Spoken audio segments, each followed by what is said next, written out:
Seit etwa 10 Jahren arbeite ich jetzt in der Filmindustrie.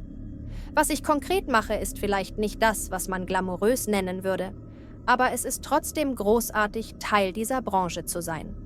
Kurz gesagt, ich suche Drehorte für Filme aus und stelle sicher, dass der Ort für bestimmte Szenen geeignet ist.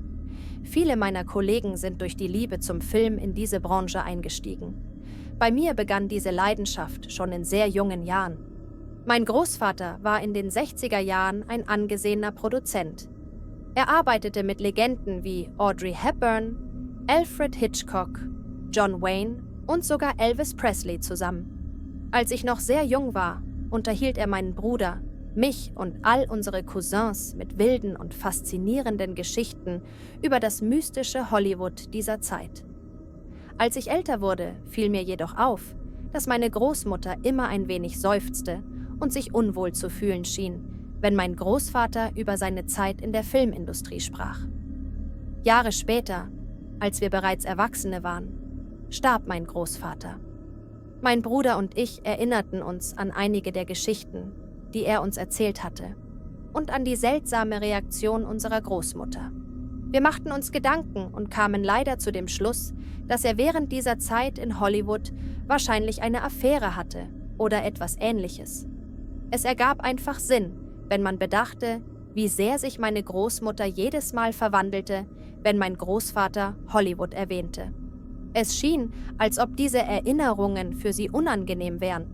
Auch wenn es unfair ist, sofort an eine Affäre zu denken, fühlten wir uns in unserer Vermutung bestätigt. Man muss sich nur die damalige Zeit in Hollywood vor Augen halten. Es war wie der wilde Westen voller Partys. Überall wunderschöne Schauspielerinnen und mein Großvater als angesehener Produzent mittendrin. So schwer es auch ist, darüber nachzudenken, es ergab einfach Sinn. Aber warum schreibe ich diese Geschichte jetzt auf? Letzten Monat haben mein Bruder und ich endlich den Mut gefasst, unsere Großmutter zu fragen, was in Hollywood wirklich vorgefallen ist. Wir wollten keine Märchengeschichten mehr hören, die mein Großvater uns erzählt hatte. Wir wollten die Wahrheit wissen, vor allem, weil ich selbst in dieser Branche arbeite. Falls es tatsächlich eine Affäre gewesen sein sollte, näherten wir uns dem Thema sehr vorsichtig, um sie nicht zu verletzen oder alte Wunden aufzureißen. Mein Bruder, der von uns beiden der geschicktere Redner ist, fragte schließlich direkt: Warum hat Opa Hollywood verlassen? Und warum wirst du immer so still, wenn er davon erzählt? Meine Großmutter atmete tief durch und sagte: Ich denke, ihr seid jetzt alt genug, um die Geschichte zu erfahren. Dann begann sie, uns diese lange Geschichte zu erzählen, wie es nur ältere Leute können. Wir hätten uns nicht mehr irren können, und ich werde mein Bestes geben, um die Geschichte genauso weiter zu erzählen, wie sie uns erzählt hat, ohne etwas auszulassen. Meine Großmutter konnte sich nicht genau an das Jahr erinnern, aber irgendwann während seiner Karriere als Produzent beschloss mein Großvater, meine Großmutter nach Hollywood zu holen. Ein Detail, das ich nie zuvor gehört hatte. In ihren frühen 20ern war sie eine aufstrebende Schauspielerin und bildschön. Mein Großvater nutzte seine Kontakte, um mir einige Vorsprechen und die Möglichkeit zu geben, wichtige Persönlichkeiten der Branche kennenzulernen. Doch meine Großmutter wollte sich nichts einfach machen lassen, also verwendete sie einen anderen Nachnamen und erwähnte bei keinem Vorsprechen ihren Ehemann. Sie wollte eine Rolle allein aufgrund ihres Talents bekommen und nicht, weil sie mit dem Produzenten des Films verheiratet war, was ich sehr respektiere. Nach mehreren gescheiterten Vorsprechen war sie fast bereit, ihren Traum aufzugeben und sich dem Modeln zuzuwenden, da sie einige Angebote in der Branche erhalten hatte. Doch dann ergab sich eine letzte Möglichkeit: ein Vorsprechen für eine angeblich große Filmproduktion. Sie erzählte uns, dass mein Großvater diesem Vorsprechen gegenüber skeptisch war, da er weder den Regisseur noch den Film kannte. Doch meine Großmutter war stur und sagte ihm, er solle ihr vertrauen. Sie wisse, was sie tue. Auf dem Weg zum Vorsprechen verirrte sie sich und fand schließlich ein heruntergekommenes Gebäude, weit außerhalb der Stadt. Anscheinend war sie noch so neu in der Gegend, dass sie den Ort nicht in Frage stellte. Sie dachte, dass dies vielleicht eine kreative Entscheidung des Regisseurs sei und dass er vielleicht ein Büro in diesem Gebäude habe. Sie betrat das Gebäude und sah drinnen 4 Personen, 3 Frauen und einen Mann. Alle 4 trugen Masken, und als meine Großmutter versuchte zu fliehen, packten 2 der Frauen sie und begannen, sie zu schlagen. Nach einigen Minuten fesselten sie an einen Stuhl. Eine der Frauen sagte zu ihr, dass sie etwas für sie tun müsse, wenn sie überleben wolle. Wenn sie sich weigere, würde es für sie nicht gut ausgehen. Also stimmte meine Großmutter zu, in der Hoffnung, dass sie irgendwie aus dieser Situation herauskäme. Die Frau erklärte meiner Großmutter weiter, dass sie für sie eine Wohnung ausrauben müsse. Die 4 Personen sagten ihr, dass sie draußen vor dem Gebäude warten würden und dass sie fänden und fangen würden, wenn sie versuchen sollte, Hilfe zu holen oder zu fliehen. Die Frau erklärte meiner Großmutter alle Details des Raubes und sie spielte mit in dem Wissen, dass dies ihre einzige Chance war, zu überleben. Sie nahm an, dass sie, sobald sie in der Wohnung war, ein Telefon finden oder, noch besser, auf die Person treffen würde, der die Wohnung gehörte und der sie alles erklären könnte. Als sie schließlich im Apartmentgebäude ankamen, verwarf meine Großmutter sofort ihren Plan. Der Mann aus der Gruppe begleitete meine Großmutter ins Gebäude und folgte ihr den Flur entlang. Er trug eine Art Rohr in der Hand und sie hatte das beklemmende Gefühl, dass dieses Rohr für sie gedacht war. Die Tür war unverschlossen und sie betraten die Wohnung. Man gab meiner Großmutter einen Stoffbeutel und sagte ihr, sie solle ihn mit Geld füllen. Sie versicherten ihr, dass auf einem Tisch im Raum Bargeld liegen würde. Und tatsächlich, sie hatten recht. Meine Großmutter begann langsam, das Geld in den Beutel zu legen, während sie verzweifelt über einen Ausweg nachdachte. Der Mann schubste sie und sagte ihr, sie solle sich beeilen. Während sie das Geld in den Beutel stopfte, fiel ihr eine Vase mit Blumen auf, die auf dem Tisch stand. Sie griff nach der Glasvase, zerschlug sie im Gesicht des Mannes und rannte aus der Wohnung. Als der Mann zu Boden fiel, bemerkte sie einen Hinterausgang des Gebäudes und rannte durch diese Tür hinaus. Sie rannte mehrere Blocks, bis sie schließlich ein Polizeiauto entdeckte, das auf einem Parkplatz stand. Panisch näherte sie sich den Polizisten und erzählte ihnen alles. Damals nahmen die Polizisten die Aussagen von Frauen leider oft nicht besonders ernst, und es dauerte eine Weile, bis sie meiner Großmutter wirklich glaubten und ihre Aussage aufnahmen. Schließlich riefen sie meinen Großvater an, der daraufhin die Hölle heiß machte und darauf bestand, dass die Polizei alles unternahm, um die Täter zu finden. Zum Glück konnte meine Großmutter eine sehr detaillierte Beschreibung ihrer Entführer geben, was zur Verhaftung einer der Frauen führte. Die anderen 3 Personen wurden jedoch nie gefasst. Sie fand nie heraus, wessen Wohnung es gewesen war, aber sie vermutete, dass sie jemandem aus der dunklen Unterwelt Hollywoods gehörte, die zu dieser Zeit ein trauriger, aber realer Teil der Stadt war. Die festgenommene Frau gestand, dass der Plan war, meine Großmutter in der Wohnung bewusstlos zu schlagen, sobald sie den Beutel gefüllt hatte, und ihr die gesamte Schuld an dem Verbrechen zu geben. Sie hatten nicht erwartet, dass sie entkommen würde oder dass sie einen mächtigen Ehemann haben könnte. Sie gingen davon aus, dass sie nur eine junge Schauspielerin war, die in Hollywood vergeblich ihr Glück suchte und durch einen solchen Vorfall für immer in der düsteren Welt der Filmbranche verloren sein würde. Dieses schreckliche Erlebnis traumatisierte meine Großmutter so sehr, dass sie keine Sekunde länger in dieser Stadt verbringen wollte. Sie zog zurück zu ihren Eltern und mein Großvater folgte ihr einige Monate später. Dort gründeten sie schließlich ihre Familie. Mein Großvater erzählte uns immer nur fröhliche und lustige Geschichten, um uns Kinder zu unterhalten. Aber jedes Mal, wenn er von seiner Zeit in Hollywood sprach, konnte meine Großmutter nicht anders, als an die Albträume zu denken, die sie dort erlebt hatte. Ich kann mir nicht vorstellen, was in meiner Großmutter in dieser Situation vorging. Und ich bin einfach nur glücklich, dass sie es geschafft hat, aus dieser Hölle zu entkommen und ein wenig Gerechtigkeit zu erfahren. Was die anderen 3 Personen von jener Nacht angeht, hoffe ich, dass sie irgendwann für ein anderes Verbrechen gefasst wurden und dass ihnen ebenfalls Gerechtigkeit widerfahren ist. Doch meine Großmutter wollte nach diesem Vorfall nie wieder etwas von Hollywood hören.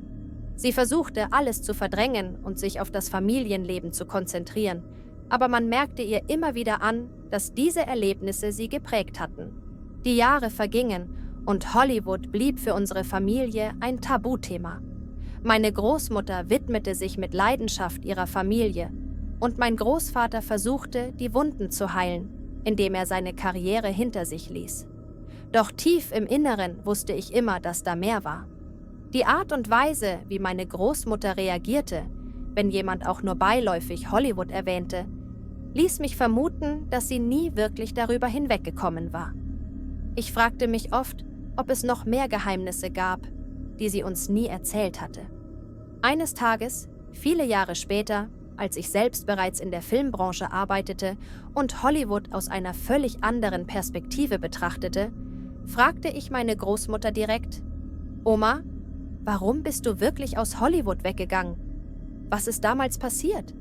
Sie sah mich lange an, als würde sie überlegen, ob sie mir antworten sollte. Schließlich atmete sie tief durch und sagte leise: Ich wollte leben. Das ist alles, was du wissen musst. Ich ließ das Thema daraufhin fallen, aber diese wenigen Worte brannten sich in mein Gedächtnis ein. Jetzt, wo ich selbst in der Branche arbeite, verstehe ich besser, was sie meinte. Hollywood kann eine gnadenlose Stadt sein, in der Träume zerstört werden und Menschen verloren gehen. Es ist leicht, von der Glitzerwelt geblendet zu werden, aber hinter den Kulissen gibt es viele Schattenseiten. Und ich glaube, meine Großmutter hat diese Schattenseiten am eigenen Leib erfahren müssen. Vielleicht ist es besser, nicht alles zu wissen. Manchmal sind die Geheimnisse, die wir nicht kennen, die uns am meisten schützen. Als mein Bruder und ich beschlossen, die Wahrheit über die Vergangenheit unserer Großeltern herauszufinden, hatten wir keine Ahnung, was uns erwarten würde. Wir dachten, wir würden die typischen Geschichten über Ruhm und Glanz hören, die wir aus Filmen kannten. Aber das, was uns erzählt wurde, war eine Geschichte von Angst, Überleben und der Stärke. Das Dunkelste zu überstehen, was das Leben einem bieten kann. Meine Großmutter war keine gewöhnliche Frau. Sie war eine Überlebende. Und obwohl sie den Albträumen der Vergangenheit nie vollständig entkommen konnte, baute sie sich ein Leben voller Liebe und Familie auf. In den darauffolgenden Jahren versuchten wir, mehr über die Identität der anderen 3 Personen herauszufinden. Mein Bruder, der ein begabter Rechercheur ist, durchsuchte alte Polizeiberichte und Zeitungsartikel aus dieser Zeit. Doch es war, als wären diese Menschen aus dem Nichts aufgetaucht und wieder verschwunden. Es gab keine Hinweise auf ihre Herkunft oder ihre Verbindungen. Die Festgenommene blieb dabei, dass sie die anderen nicht wirklich kannte und selbst nur ein Opfer der Umstände war. Sie behauptete, sie sei von diesen Personen gezwungen worden, meine Großmutter anzugreifen und habe keine Ahnung, was danach passiert sei. Meine Großmutter weigerte sich, diese Aussagen zu glauben. Sie wusste, dass alle 4 eine Art Pakt hatten und dass sie für jemanden arbeiteten, der ihnen Schutz bot. Aber wer dieser jemand war, wird wohl für immer ein Geheimnis bleiben. Vielleicht war es besser so. Vielleicht war es das, was meine Großmutter meinte, als sie sagte, sie wolle einfach nur leben. Sie wollte nicht in einem endlosen Kreislauf der Rache gefangen sein. Sie wollte einfach nur Frieden finden und weiterleben. Trotz allem, was passiert war, trug meine Großmutter nie Hass in ihrem Herzen. Sie sprach immer respektvoll von meinem Großvater und erwähnte, wie sehr er sie unterstützt und beschützt hatte. Es war seine Entscheidung, Hollywood hinter sich zu lassen und ihr ein neues Leben zu ermöglichen. Er hätte seine Karriere fortsetzen können. Aber er wählte die Liebe. Ich denke oft daran, wie viel Mut es sie beide gekostet haben muss, alles aufzugeben, um neu anzufangen. Als sie älter wurde, erzählte sie uns ab und zu kleine Anekdoten aus ihrer Zeit in Hollywood, aber nie etwas, das mit dieser dunklen Episode zusammenhing. Es war, als hätte sie die schrecklichen Erinnerungen tief in ihrem Inneren vergraben und nur die schönen Momente hervorgeholt. Sie erzählte von den eleganten Partys, den beeindruckenden Schauspielern und dem Glamour, den sie damals erlebt hatte. Aber ich wusste, dass hinter jedem Lächeln, das sie zeigte, auch Schmerz steckte. Ein Schmerz, den sie niemals vollständig loswerden konnte. Eines Nachmittags, als wir zusammen Tee tranken, sagte sie plötzlich: Manchmal wünsche ich mir, ich hätte nie diesen einen Vorsprechenzettel erhalten. Ich fragte sie, was sie damit meinte, und sie erklärte, wenn ich nicht zu diesem Vorsprechen gegangen wäre, hätte ich vielleicht nie diese Menschen getroffen. Vielleicht hätte ich nie erfahren, wie brutal das Leben sein kann. Ihre Stimme war ruhig, fast gelassen, aber ich konnte den Schmerz in ihren Augen sehen. Es war, als ob sie die Ereignisse von damals noch einmal durchlebte. Sie fügte hinzu, aber dann denke ich daran, dass ich ohne all das nie deine Mutter und dich gehabt hätte. Also vielleicht war es das wert. Vielleicht musste ich durch all das gehen, um letztendlich das Wichtigste zu finden. Meine Familie. Ich hielt ihre Hand und schwieg. Es gab nichts, was ich in diesem Moment hätte sagen können. Ihre Worte waren wie ein Schlussstrich unter einer Geschichte, die so viel mehr war als das, was sie uns erzählt hatte. Sie war ein Kapitel, das nun endgültig geschlossen war. Nach ihrem Tod fand ich in ihren Sachen einen alten Brief, den sie nie abgeschickt hatte. Darin stand: Ich vergebe euch. Was auch immer damals passiert ist, ich lasse es los. Ich wünsche euch Frieden, egal wo ihr seid. Dieser Brief hat mich tief berührt. Meine Großmutter war stärker, als ich je gedacht hätte. Sie hat die dunkelsten Abgründe überlebt und es geschafft, Frieden zu finden, wo viele nur Hass und Verbitterung gefunden hätten. Meine Großmutter hat mich gelehrt, dass es nicht darum geht, was einem im Leben widerfährt, sondern wie man damit umgeht. Sie hätte ein Leben voller Verbitterung und Hass führen können, aber sie entschied sich für die Liebe und das Vergeben. Ich bewundere sie dafür und hoffe, dass ich eines Tages dieselbe innere Stärke haben werde.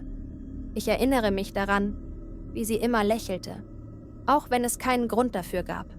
Sie war eine Quelle des Lichts in einer Welt, die oft sehr dunkel sein kann. Ihr Lachen war ansteckend und ihre Umarmungen gaben mir das Gefühl, dass alles gut werden würde, egal was passierte. In den letzten Jahren ihres Lebens sprach sie nicht mehr viel über Hollywood. Es war, als hätte sie all die schlechten Erinnerungen endgültig losgelassen. Sie genoss ihre Zeit mit ihrer Familie, verbrachte die meiste Zeit im Garten oder beim Stricken. Sie war in ihrem eigenen kleinen Universum des Friedens und der Harmonie. Als sie schließlich starb, war ich traurig, aber auch irgendwie erleichtert. Ich wusste, dass sie nun wirklich frei war. Frei von den Schatten der Vergangenheit. Frei von den Albträumen, die sie so lange verfolgt hatten. Die Beerdigung war ein einfacher, aber würdevoller Abschied. Viele Freunde und Familienmitglieder kamen, um ihr die letzte Ehre zu erweisen. Mein Bruder und ich erzählten ein paar Geschichten über sie, aber die Geschichte aus Hollywood behielten wir für uns. Es fühlte sich nicht richtig an, diesen Teil ihres Lebens in einem Moment zu erwähnen, in dem es darum ging, sich an die positiven Seiten ihrer Persönlichkeit zu erinnern. Sie war so viel mehr als nur das, was ihr in Hollywood passiert war. Sie war eine Mutter, eine Großmutter und eine Kämpferin. Als wir nach der Beerdigung bei einer Tasse Kaffee zusammensaßen, fragte mein Bruder mich: Glaubst du, dass sie wirklich vergeben hat? Ich dachte lange darüber nach, bevor ich antwortete: Ja, das glaube ich. Sie hat sich entschieden, in Liebe und nicht in Hass zu leben. Das war ihre Art zu vergeben. Und genau das war es. Sie hat uns gezeigt, dass es möglich ist, nach den schlimmsten Erlebnissen wieder Frieden zu finden, wenn man bereit ist, loszulassen. Heute, wenn ich auf meine Arbeit in der Filmindustrie zurückblicke, denke ich oft an meine Großmutter und an das, was sie durchmachen musste. Es gibt Momente, in denen ich mich frage, ob ich so mutig wäre wie sie. Aber ich weiß, dass sie stolz auf mich wäre, weil ich meinen eigenen Weg gehe und dabei immer an ihre Lektionen denke. Hollywood hat sich verändert, aber die Geschichten, die darunter liegen, sind dieselben geblieben. Und es sind die Geschichten von Menschen wie meiner Großmutter, die mich daran erinnern, dass hinter all dem Glamour echte Menschen mit echten Erlebnissen stehen. Das ist es, was mir Mut gibt, weiterzumachen und meine Träume zu verfolgen, in der Hoffnung, dass ich ihre Geschichte eines Tages weitergeben kann.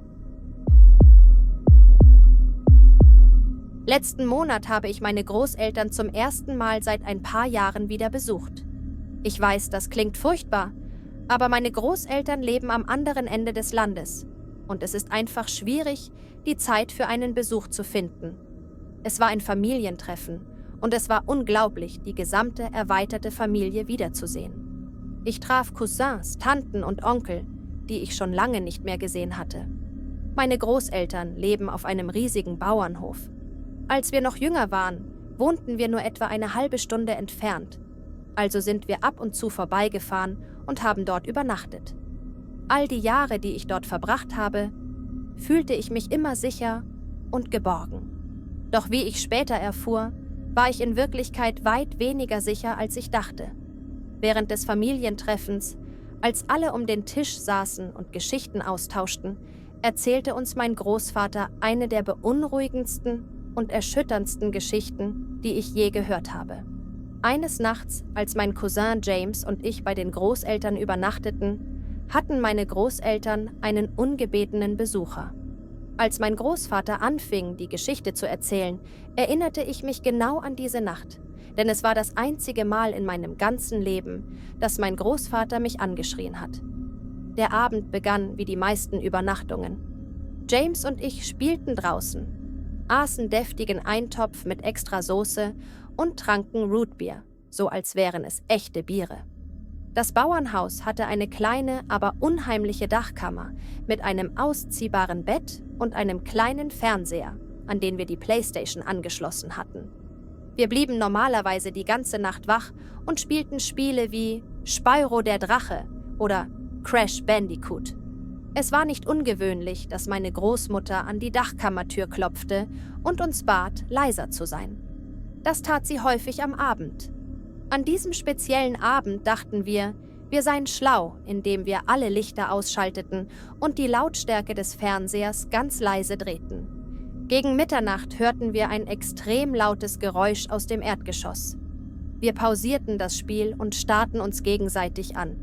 Wir hatten beide dieses unangenehme Gefühl im Magen, als ob etwas Schreckliches passieren könnte.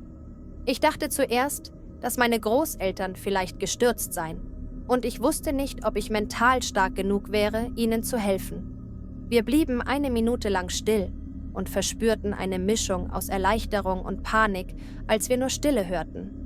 Wir wussten nicht, ob das ein gutes oder schlechtes Zeichen war und fingen wieder an, das Spiel zu spielen. Aber irgendetwas fühlte sich falsch an. James pausierte das Spiel erneut und sagte mir, ich solle nach unten gehen und nachsehen, ob alles in Ordnung sei und ob sie unsere Hilfe brauchten. Ich öffnete die Tür zur Dachkammer. Zur besseren Veranschaulichung. Es war eine dieser Dachkammern, bei denen die Tür in der Decke ist.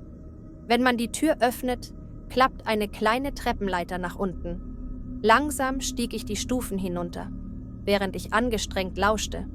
Ich konnte das Murmeln von Stimmen hören, aber ich konnte nichts Genaues verstehen. Als ich mich vorsichtig den Flur entlang schlich, hörte ich ein weiteres lautes Geräusch, das mich beinahe aus der Haut fahren ließ. Es klang wie das Zuschlagen einer Tür.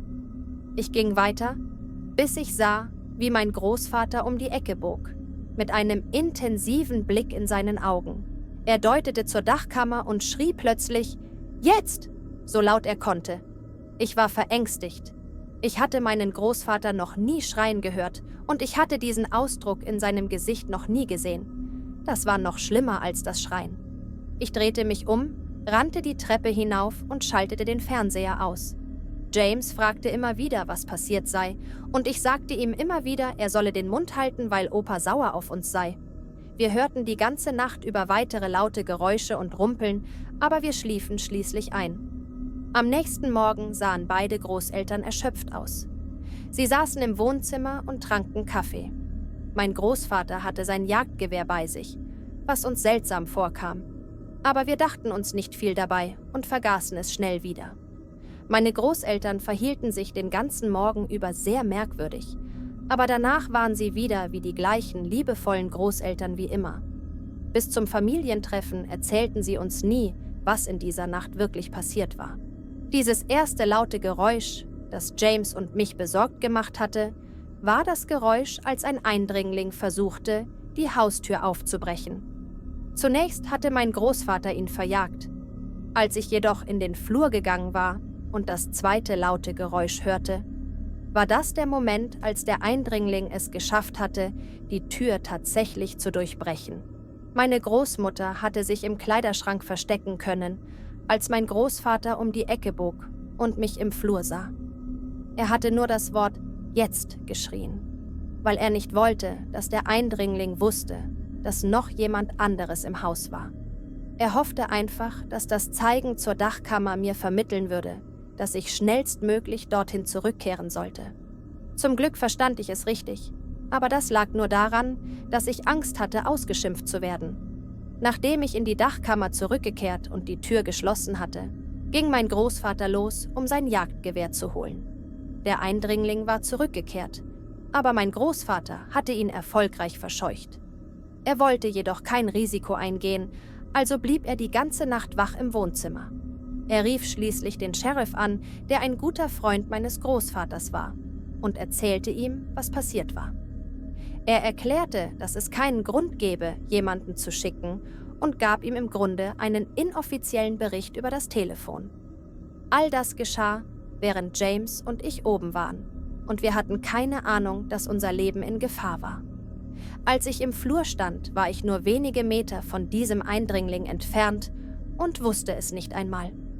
Als mein Großvater uns das erzählte, war ich wütend, dass er es uns nicht früher gesagt hatte. Aber ehrlich gesagt, kann ich es ihm nicht übel nehmen. Sie wollten uns Kinder einfach nur schützen. Und das ist ihnen auch gelungen. Ich musste nie den Albtraum eines Einbruchs erleben, während ich versuchte, meine Familie zu schützen. Mein Großvater ist ein Held dafür, dass er sein Zuhause, seine Frau und seine Enkelkinder verteidigt hat. Er gab zu, dass er seit dieser Nacht nie mehr richtig geschlafen hat. Und das kann ich vollkommen verstehen. Es bringt einen zum Nachdenken. Man fragt sich, wie oft etwas passiert, wenn man glaubt, wirklich sicher zu sein. Dieses Erlebnis hat mich geprägt. Seitdem bin ich besonders vorsichtig, wenn ich mich nachts in einem Haus befinde. Egal, ob ich dort wohne oder nur zu Besuch bin. Man kann nie wissen, was hinter verschlossenen Türen vor sich geht oder ob man wirklich so sicher ist, wie man denkt. Nach dieser Nacht installierte mein Großvater ein zusätzliches Sicherheitssystem und verstärkte alle Türen und Fenster. Meine Großmutter bestand darauf, dass sie sich damit sicherer fühlten. Sie wollten nicht noch einmal in eine solche Situation geraten. Trotz der zusätzlichen Sicherheitsvorkehrungen sah ich meinem Großvater oft an, dass er immer noch nicht wirklich ruhig schlafen konnte. Es war, als hätte diese eine Nacht seine ganze Wahrnehmung von Sicherheit zerstört. Ich erinnere mich, dass wir nach dem Vorfall immer seltener bei unseren Großeltern übernachtet haben. Meine Eltern hatten wohl ein ungutes Gefühl dabei, obwohl sie uns nie genau gesagt haben, warum. Sie haben es als zu weit weg oder zu mühsam bezeichnet. Aber ich wusste, dass sie einfach nur Angst hatten. Und ehrlich gesagt, war ich einverstanden damit. Jedes Mal, wenn ich wieder an das Bauernhaus dachte, wurde mir mulmig. Ich konnte das Bild meines Großvaters, der mit einem Gewehr im Wohnzimmer saß, nicht aus meinem Kopf bekommen. Erst als ich älter wurde, sprach ich wieder mit meinen Großeltern darüber. Ich fragte sie, ob sie jemals herausgefunden hätten, wer der Eindringling war. Mein Großvater schüttelte nur den Kopf und sagte, manche Dinge will man lieber nicht wissen. Diese Antwort machte mir mehr Angst als alles andere. Ich konnte mir nicht vorstellen, wie es sein musste, in seinem eigenen Zuhause angegriffen zu werden und nie zu wissen, wer dafür verantwortlich war. Es war, als hätte sich die Bedrohung in Luft aufgelöst, und doch war sie ständig präsent. Ich fragte mich oft, ob dieser Eindringling sie gezielt ausgesucht hatte oder ob es ein zufälliger Einbruch war. Mein Großvater sagte, dass es keine Anzeichen für einen Raub gab. Es sah so aus, als wäre der Eindringling nur gekommen, um sie einzuschüchtern oder Schlimmeres zu tun. Das war wohl das Gruseligste an der ganzen Geschichte. Die Ungewissheit. Man wusste nicht, was dieser Mensch wirklich wollte und warum er plötzlich auftauchte. Meine Großmutter erzählte mir später, dass sie nach dieser Nacht ständig das Gefühl hatte, beobachtet zu werden. Sie sagte, dass sie manchmal am Fenster stand und meinte, draußen jemanden zu sehen. Aber als sie genauer hinschaute, war niemand da. Mein Großvater versuchte, sie zu beruhigen und sagte, dass es nur ihre Nerven seien. Aber ich konnte sehen, dass auch er manchmal nervös wurde. Nachts ließ er das Licht auf der Veranda an und kontrollierte immer zweimal, ob alle Türen und Fenster abgeschlossen waren. Es war, als hätte diese Nacht einen bleibenden Schatten über ihr Leben gelegt. Ich erinnere mich an eine Nacht, als ich etwas bei meinen Großeltern vergessen hatte und zurück zum Bauernhaus fahren musste, um es abzuholen. Es war schon spät und das Haus war dunkel. Als ich die lange Auffahrt hinauffuhr, spürte ich plötzlich dieses unheimliche Gefühl, das ich seit meiner Kindheit nicht mehr gehabt hatte. Ich stieg aus dem Auto und ging zur Haustür. Bevor ich klopfte, warf ich einen Blick ins Wohnzimmerfenster. Mein Großvater saß auf seinem Sessel, das Gewehr auf seinen Knien und starrte in die Dunkelheit. Es schien, als würde er auf etwas warten. Ich war so schockiert, dass ich keinen Ton herausbrachte. Schließlich klopfte ich vorsichtig. Und als er mich erkannte, entspannte er sich. Er lächelte und sagte, dass ich ihn nur erschreckt hätte. Aber ich wusste, dass es mehr war als das. Ich wusste, dass er in dieser einen Nacht etwas verloren hatte. Ein Gefühl der Sicherheit und des Vertrauens, das er nie wieder zurückbekommen würde. Es war, als hätte dieser Eindringling ihm einen Teil seiner Seele genommen. Nach diesem Erlebnis besuchte ich meine Großeltern seltener, weil ich es nicht ertragen konnte, meinen Großvater so zu sehen. Es war, als wäre er ein anderer Mensch geworden. Er war immer noch der liebevolle Opa, aber etwas Dunkles schien an ihm zu haften. Ich wollte ihn nicht weiter beunruhigen, also versuchte ich, das Thema nie wieder anzusprechen. Doch jedes Mal, wenn ich zu Besuch war, spürte ich diese Spannung in der Luft. Sie war fast greifbar. Einige Jahre später beschlossen meine Großeltern, das Bauernhaus zu verkaufen und in eine kleinere Wohnung in der Stadt zu ziehen. Sie sagten, es sei einfacher für sie, näher bei der Familie zu sein. Aber ich wusste, dass das Haus sie an diese Nacht erinnerte. Es war ein Ort geworden, an dem sie sich nicht mehr wohlfühlten. Mein Großvater weinte, als sie das Haus verließen. Es war das erste und einzige Mal, dass ich ihn weinen sah. Er sagte mir, dass er sich fühle, als würde er einen Teil von sich selbst zurücklassen. Die ersten Jahre in der Stadt waren schwierig für sie. Sie vermissten das Landleben und mein Großvater hatte das Gefühl, dass er ein Stück seiner Freiheit verlor. Doch nach und nach schien er wieder etwas von seiner alten Lebhaftigkeit zurückzugewinnen. Er ging wieder häufiger spazieren, besuchte das örtliche Café und unterhielt sich mit den Nachbarn.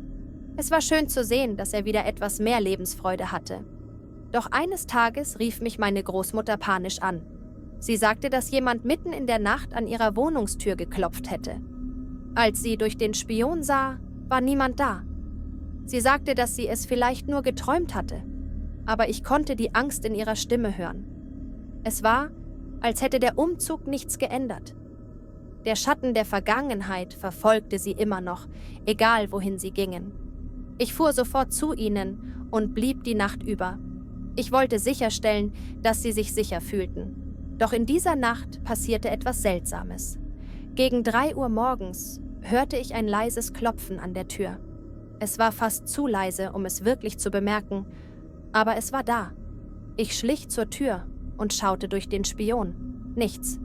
Niemand war da. Mein Herz raste und ich fühlte dieses kalte Kribbeln, das ich als Kind hatte, als ich an das Bauernhaus dachte. Am nächsten Morgen erzählte ich es meinen Großeltern nicht. Ich wollte sie nicht noch mehr verängstigen. Stattdessen rief ich einen Freund an, der bei der Polizei arbeitete, und bat ihn, ein Auge auf die Gegend zu haben. Ich wusste, dass ich mir vielleicht nur etwas einbildete, aber ich konnte nicht anders, als zu denken, dass der Eindringling von damals vielleicht zurückgekehrt war. Vielleicht wollte er etwas beenden, das er damals nicht geschafft hatte. Wochen vergingen und nichts passierte. Langsam beruhigten sich meine Großeltern wieder. Doch ich konnte es nicht vergessen. Dieses Klopfen in der Nacht. War es real oder nur ein Produkt meiner eigenen Angst? Ich wusste es nicht, aber ich beschloss, es ruhen zu lassen. Ich wollte nicht, dass meine Großeltern sich noch mehr fürchteten. Sie hatten genug durchgemacht. Doch jedes Mal, wenn ich sie besuchte, lauschte ich in der Nacht und fragte mich, ob ich dieses leise Klopfen wieder hören würde. Meine Großeltern lebten noch viele Jahre in dieser Stadtwohnung. Sie gewöhnten sich an das neue Leben. Und auch mein Großvater fand etwas von seiner alten Stärke zurück. Als er schließlich starb, sagte meine Großmutter zu mir: „Er ist jetzt frei. Endlich." Ich verstand sofort, was sie meinte. Der Albtraum, der mit dieser einen Nacht begann, hatte ihn nie wirklich losgelassen. Es war, als hätte er bis zu seinem letzten Atemzug dagegen angekämpft. Nach seinem Tod besuchte ich meine Großmutter regelmäßig. Ich wollte sicherstellen, dass sie sich nicht alleine fühlte. Sie sagte oft, dass sie sich immer noch beobachtet fühle. Aber ich sagte ihr, dass das nur die Erinnerungen seien, die sie heimsuchten. Es fiel mir schwer, daran zu glauben, aber ich wollte, dass sie ein Gefühl der Sicherheit hatte. Ich riet ihr, es als Teil der Vergangenheit zu betrachten und sich auf die positiven Erinnerungen zu konzentrieren. Als auch sie schließlich starb, fühlte ich eine seltsame Mischung aus Trauer und Erleichterung. Sie hatten beide so lange gekämpft und endlich Frieden gefunden. Das Haus, das sie gekauft hatten, wurde verkauft und wir räumten es aus. Während wir ihre Sachen durchsuchten, fand ich ein kleines Tagebuch, das ich noch nie zuvor gesehen hatte. Es war alt und zerfleddert und es sah aus, als hätte sie es während ihrer ganzen Ehe geführt. Ich setzte mich hin und las die Einträge. Es waren größtenteils alltägliche Dinge, Spaziergänge, Besuche bei den Enkelkindern, Gartenarbeit. Doch als ich zum Eintrag von jener Nacht kam, als der Eindringling auftauchte, erstarrte ich. Sie schrieb: „Ich hoffe, er kommt nie wieder." Und dann, weiter unten: „Manchmal sehe ich ihn im Traum. Er steht am Fenster und beobachtet mich. Ich hoffe, er ist nur in meinem Kopf." Ich klappte das Tagebuch zu. Meine Großmutter hatte diese Angst all die Jahre mit sich herumgetragen und niemand von uns hatte es gewusst. Ich nahm das Tagebuch mit nach Hause und stellte es in ein Regal. Es ist mein ständiger Begleiter, eine Erinnerung an das, was meine Großeltern durchgemacht haben und wie stark sie waren. Jedes Mal, wenn ich es anschaue, denke ich daran, dass es wichtig ist, nicht nur die äußeren, sondern auch die inneren Kämpfe der Menschen zu verstehen. Manche Wunden sind unsichtbar, aber sie können tief gehen und nie wirklich heilen. Diese Geschichte ist meine Art, ihre Stärke und ihren Mut zu würdigen. Sie haben mir beigebracht, dass man immer weiter kämpfen muss, egal wie dunkel es auch wird. Und dass man manchmal die Dämonen der Vergangenheit nicht vollständig besiegen kann, aber man kann lernen, mit ihnen zu leben. Ich hoffe, dass Sie jetzt endlich den Frieden gefunden haben, den Sie so sehr verdient haben. Ich hatte nie wirklich eine enge Beziehung zu meinen Großeltern. Nicht, weil es irgendwelche Probleme oder Konflikte gab, sondern einfach, weil unsere Leben sich selten kreuzten. Vor ein paar Jahren starb meine Großmutter und ich bemerkte, wie allein und traurig mein Großvater danach war. Also beschloss ich, mehr Zeit mit ihm zu verbringen. Vielleicht war es das Schuldgefühl, nicht genug Zeit mit meiner Großmutter verbracht zu haben. Oder einfach nur das Mitleid mit meinem Großvater.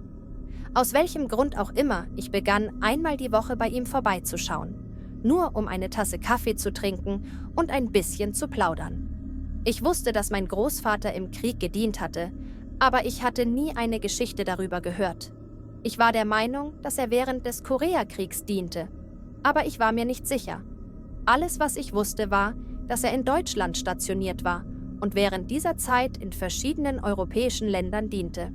Eines Nachmittags, als wir zusammen sprachen, begann er plötzlich, über seine Zeit beim Militär zu erzählen. Er sagte mir, dass er meine Großmutter erst nach seiner Rückkehr aus dem Krieg kennengelernt hatte. Und da er als junger, alleinstehender Mann in Europa unterwegs war, verbrachte er viel Zeit mit Frauen. Während er in Deutschland stationiert war, besuchte er mit einigen seiner Kameraden eine örtliche Kneipe. Entschuldigt mich, wenn ihr aus Deutschland seid.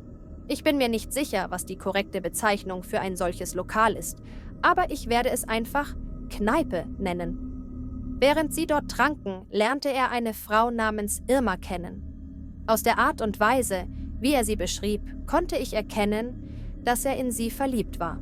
Oder zumindest sehr fasziniert. Er sagte, sie war wunderschön, hatte lockiges blondes Haar, leuchtend blaue Augen und ein Lächeln, das den ganzen Raum erhellen konnte. Das waren natürlich seine Worte, nicht meine. Er sprach ein wenig Deutsch und sie sprach ein wenig Englisch. Sie verstanden sich auf Anhieb und bevor er sich versah, war er auf dem Weg zurück zu Irmas Haus. Ich dachte immer, solche Begegnungen in Kneipen gäbe es nur in modernen Geschichten, aber anscheinend passierten sie auch in den 1950ern. Mein Großvater begann, Details über den Weg zurück zu ihrem Haus zu erzählen. Er sagte, dass er die Warnzeichen hätte sehen müssen, aber er war von ihrer Schönheit hypnotisiert und, nicht zu vergessen, er hatte auch schon einiges getrunken, sodass er nicht im besten Zustand war. Es dauerte nicht lange, bis sie in dunkle und abgelegene Gassen abbogen. Bevor er es richtig realisierte, waren sie nur noch von Bäumen umgeben. Er hörte das Knacken von Zweigen um sich herum, aber er dachte, es wären vielleicht Tiere im Wald. Sie kamen zu einer kleinen Hütte, etwa 100 Meter tief im Wald. Sie lud ihn ein, hereinzukommen, und er sagte, es sah aus wie etwas aus einem alten Märchen. Die Hütte war komplett aus Holz, mit einem Kamin, 2 kleinen Sesseln vor dem Feuer, einem kleinen Dachboden mit einer Leiter und einem kleinen Bett, einem Tisch in einer winzigen Küche. Und das war's. Irma machte das Feuer an und schenkte meinem Großvater ein Bier ein. Er war ein Romantiker, also fragte er sie gleich, ob sie mit ihm nach Amerika kommen wolle, wenn seine Zeit im Dienst vorbei sei. Es fällt mir schwer, das nachzuvollziehen, aber es war eben eine andere Zeit. Sie schien geschmeichelt von dem Angebot, wich der Frage aber mehrere Male aus. Dann änderte sich der Ton seines Erzählens plötzlich. Sie begann, die Knöpfe seiner Uniform zu öffnen. Er drehte seinen Kopf in einem Moment der Freude, und für einen kurzen Augenblick sah er etwas vor dem Fenster. Sofort sprang er aus dem Sessel und sagte Irma, dass er jemanden draußen gesehen habe. Er sagte, es war ein Mann, der sie durch das Fenster beobachtete, und sobald er ihn bemerkte, duckte sich der Mann weg. Irma schien das nicht weiter zu stören und versuchte, meinen Großvater abzulenken. So sehr er ihr auch nachgeben wollte, fühlte er sich verpflichtet, sie zu beschützen, falls es sich um eine Bedrohung handelte. Er erinnerte sich an all die Geräusche, die er auf dem Weg zur Hütte gehört hatte, und begann, das Schlimmste zu befürchten. Was, wenn sie jemand aus der Kneipe verfolgt hatte? Schließlich gelang es ihm, sich von Irma zu lösen, und er bestand darauf, dass er nach draußen gehen und nachsehen müsse. Sie wirkte verärgert, sagte aber nichts weiter. Mein Großvater ging zum Tisch neben der Tür, wo er seine Waffe abgelegt hatte, und stellte fest, dass sie verschwunden war. Er drehte sich um und fragte Irma, wo die Waffe sei, aber sie stand nur reglos vor dem Feuer. In diesem Moment brach ein großer Mann, der Deutsch sprach, durch die Tür und schlug meinen Großvater mit einem gewaltigen Schlag ins Gesicht. Er beschrieb den Schmerz, als hätte er einen Eisenbarren ins Gesicht bekommen. Die Frau begann ebenfalls auf Deutsch zu sprechen, und da mein Großvater die Sprache nicht perfekt beherrschte, konnte er dem Gespräch kaum folgen, zumal sein Kopf von dem Schlag dröhnte. Der Mann setzte die Schläge fort. Mein Großvater sagte, es sei der schlimmste Schmerz, den er je erlitten hatte, und er konnte sich kaum bewegen. Der Mann warf meinen Großvater auf den Tisch in der Hütte, zog ein Jagdmesser hervor und stach ihm tatsächlich in die Seite. Er sagte, Irma habe in Panik geraten und beide seien in den Wald geflüchtet und hätten die Tür weit offen stehen lassen. Der Schmerz war unbeschreiblich. Es tat so sehr weh, dass er es fast nicht mehr spürte. Er lag auf dem Tisch und versuchte, Druck auf die Wunde auszuüben, in der Hoffnung, irgendwie die Sonne wiederzusehen. Er verlor das Bewusstsein und wachte in einer militärisch geführten Krankenstation auf. Er hatte Glück, dass er noch am Leben war, und er dankte jeden Tag dafür, dass ihn jemand gefunden hatte. Einer seiner Kameraden, der an diesem Abend die Kneipe verließ, hatte Irma und den großen Mann, der nicht mein Großvater war, die Straße entlang rennen sehen. Er hatte sofort ein ungutes Gefühl. Er entschied sich, in die Richtung zu gehen, aus der Irma gerade gekommen war. Er sah schlammige Fußabdrücke, die aus dem Wald kamen, und folgte ihnen weiter. Schließlich stieß er auf die Hütte, und da die Tür noch offen war, konnte er meinen bewusstlosen Großvater auf dem Tisch liegen sehen. Er trug ihn den ganzen Weg zurück zur Basis, und zum Glück konnten sie meinen Großvater retten. Ansonsten wäre ich jetzt nicht hier, um die Geschichte zu erzählen. Mein Großvater hielt bis zu seinem Tod Kontakt mit diesem Mann. Er sagte ihm ständig, dass er ihm sein Leben verdanke und ihn niemals vergessen werde. Ich wünschte, ich könnte ihm ebenfalls danken. Mein Großvater zeigte mir die Narbe, und selbst nach all den Jahren sagte er, dass er sie immer noch spüren könne. Jedes Mal, wenn er die Narbe sah, wurde er an die schreckliche Nacht erinnert. Er hat Irma nie wieder gesehen. Sie fanden sie und den großen Mann nie wieder. Er war mehr gebrochen wegen Irma als wegen der Tatsache, dass er beinahe ermordet worden wäre. Ich kann mir nicht vorstellen, welche Angst mein Großvater in dieser Nacht hatte, und fand die Geschichte faszinierend und erschreckend zugleich. Ich fragte ihn, ob ich sie weitergeben dürfte, und er stimmte zu. Er sagte, ich solle sie mit einem Zitat beenden, das er oft wiederholte: „Sei vorsichtig, wem du dein Herz schenkst, denn vielleicht versuchen sie, es dir herauszuschneiden, wenn du es am wenigsten erwartest." Nach dieser Erzählung meines Großvaters war ich eine Weile sprachlos. Es war schwer zu glauben, dass eine Frau, die er so verehrte, tatsächlich zu solch einer Tat fähig gewesen sein sollte. Aber ich verstand auch, dass es in dieser Zeit viele Menschen gab, die aus Verzweiflung oder Habgier Dinge taten, die sie sonst niemals tun würden. Was mich am meisten überraschte war, dass mein Großvater trotz allem nicht verbittert war. Er sprach nicht mit Hass oder Zorn über Irma. Stattdessen klang er fast traurig, als hätte er etwas Wunderbares verloren, von dem er wusste, dass er es nie zurückbekommen würde. Die Geschichte hatte in unserer Familie lange niemand gekannt. Meine Mutter war geschockt, als ich ihr davon erzählte. Sie sagte, dass mein Großvater nie über seine Zeit in Deutschland gesprochen habe. Er hatte immer gesagt, es seien gute Erinnerungen, aber ich wusste jetzt, dass er die Wahrheit verschwiegen hatte. Ich fragte mich, ob er aus Scham oder aus Traurigkeit geschwiegen hatte, oder vielleicht einfach, weil er niemanden damit belasten wollte. Für mich war klar, dass mein Großvater in dieser Nacht etwas in Deutschland zurückgelassen hatte, das er nie wirklich loslassen konnte. In den nächsten Wochen sprach ich oft mit ihm über diese Zeit. Er erzählte mir weitere kleine Geschichten, aber keine von ihnen war so eindringlich wie die über Irma. Es war, als ob sie ein Schlüsselmoment in seinem Leben war.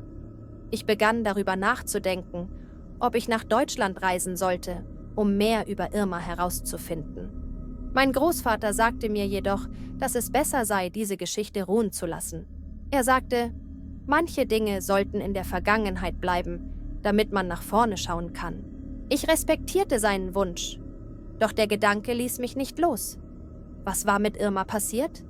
Hatte sie jemanden betrogen oder war sie wirklich so manipulativ gewesen? Warum hatte sie das getan? Ich konnte mir einfach nicht vorstellen, dass jemand so handelt, ohne einen Grund zu haben. Aber je mehr ich darüber nachdachte, desto mehr begriff ich, dass die Antworten mich vermutlich nur enttäuschen würden. Also beschloss ich, es sein zu lassen.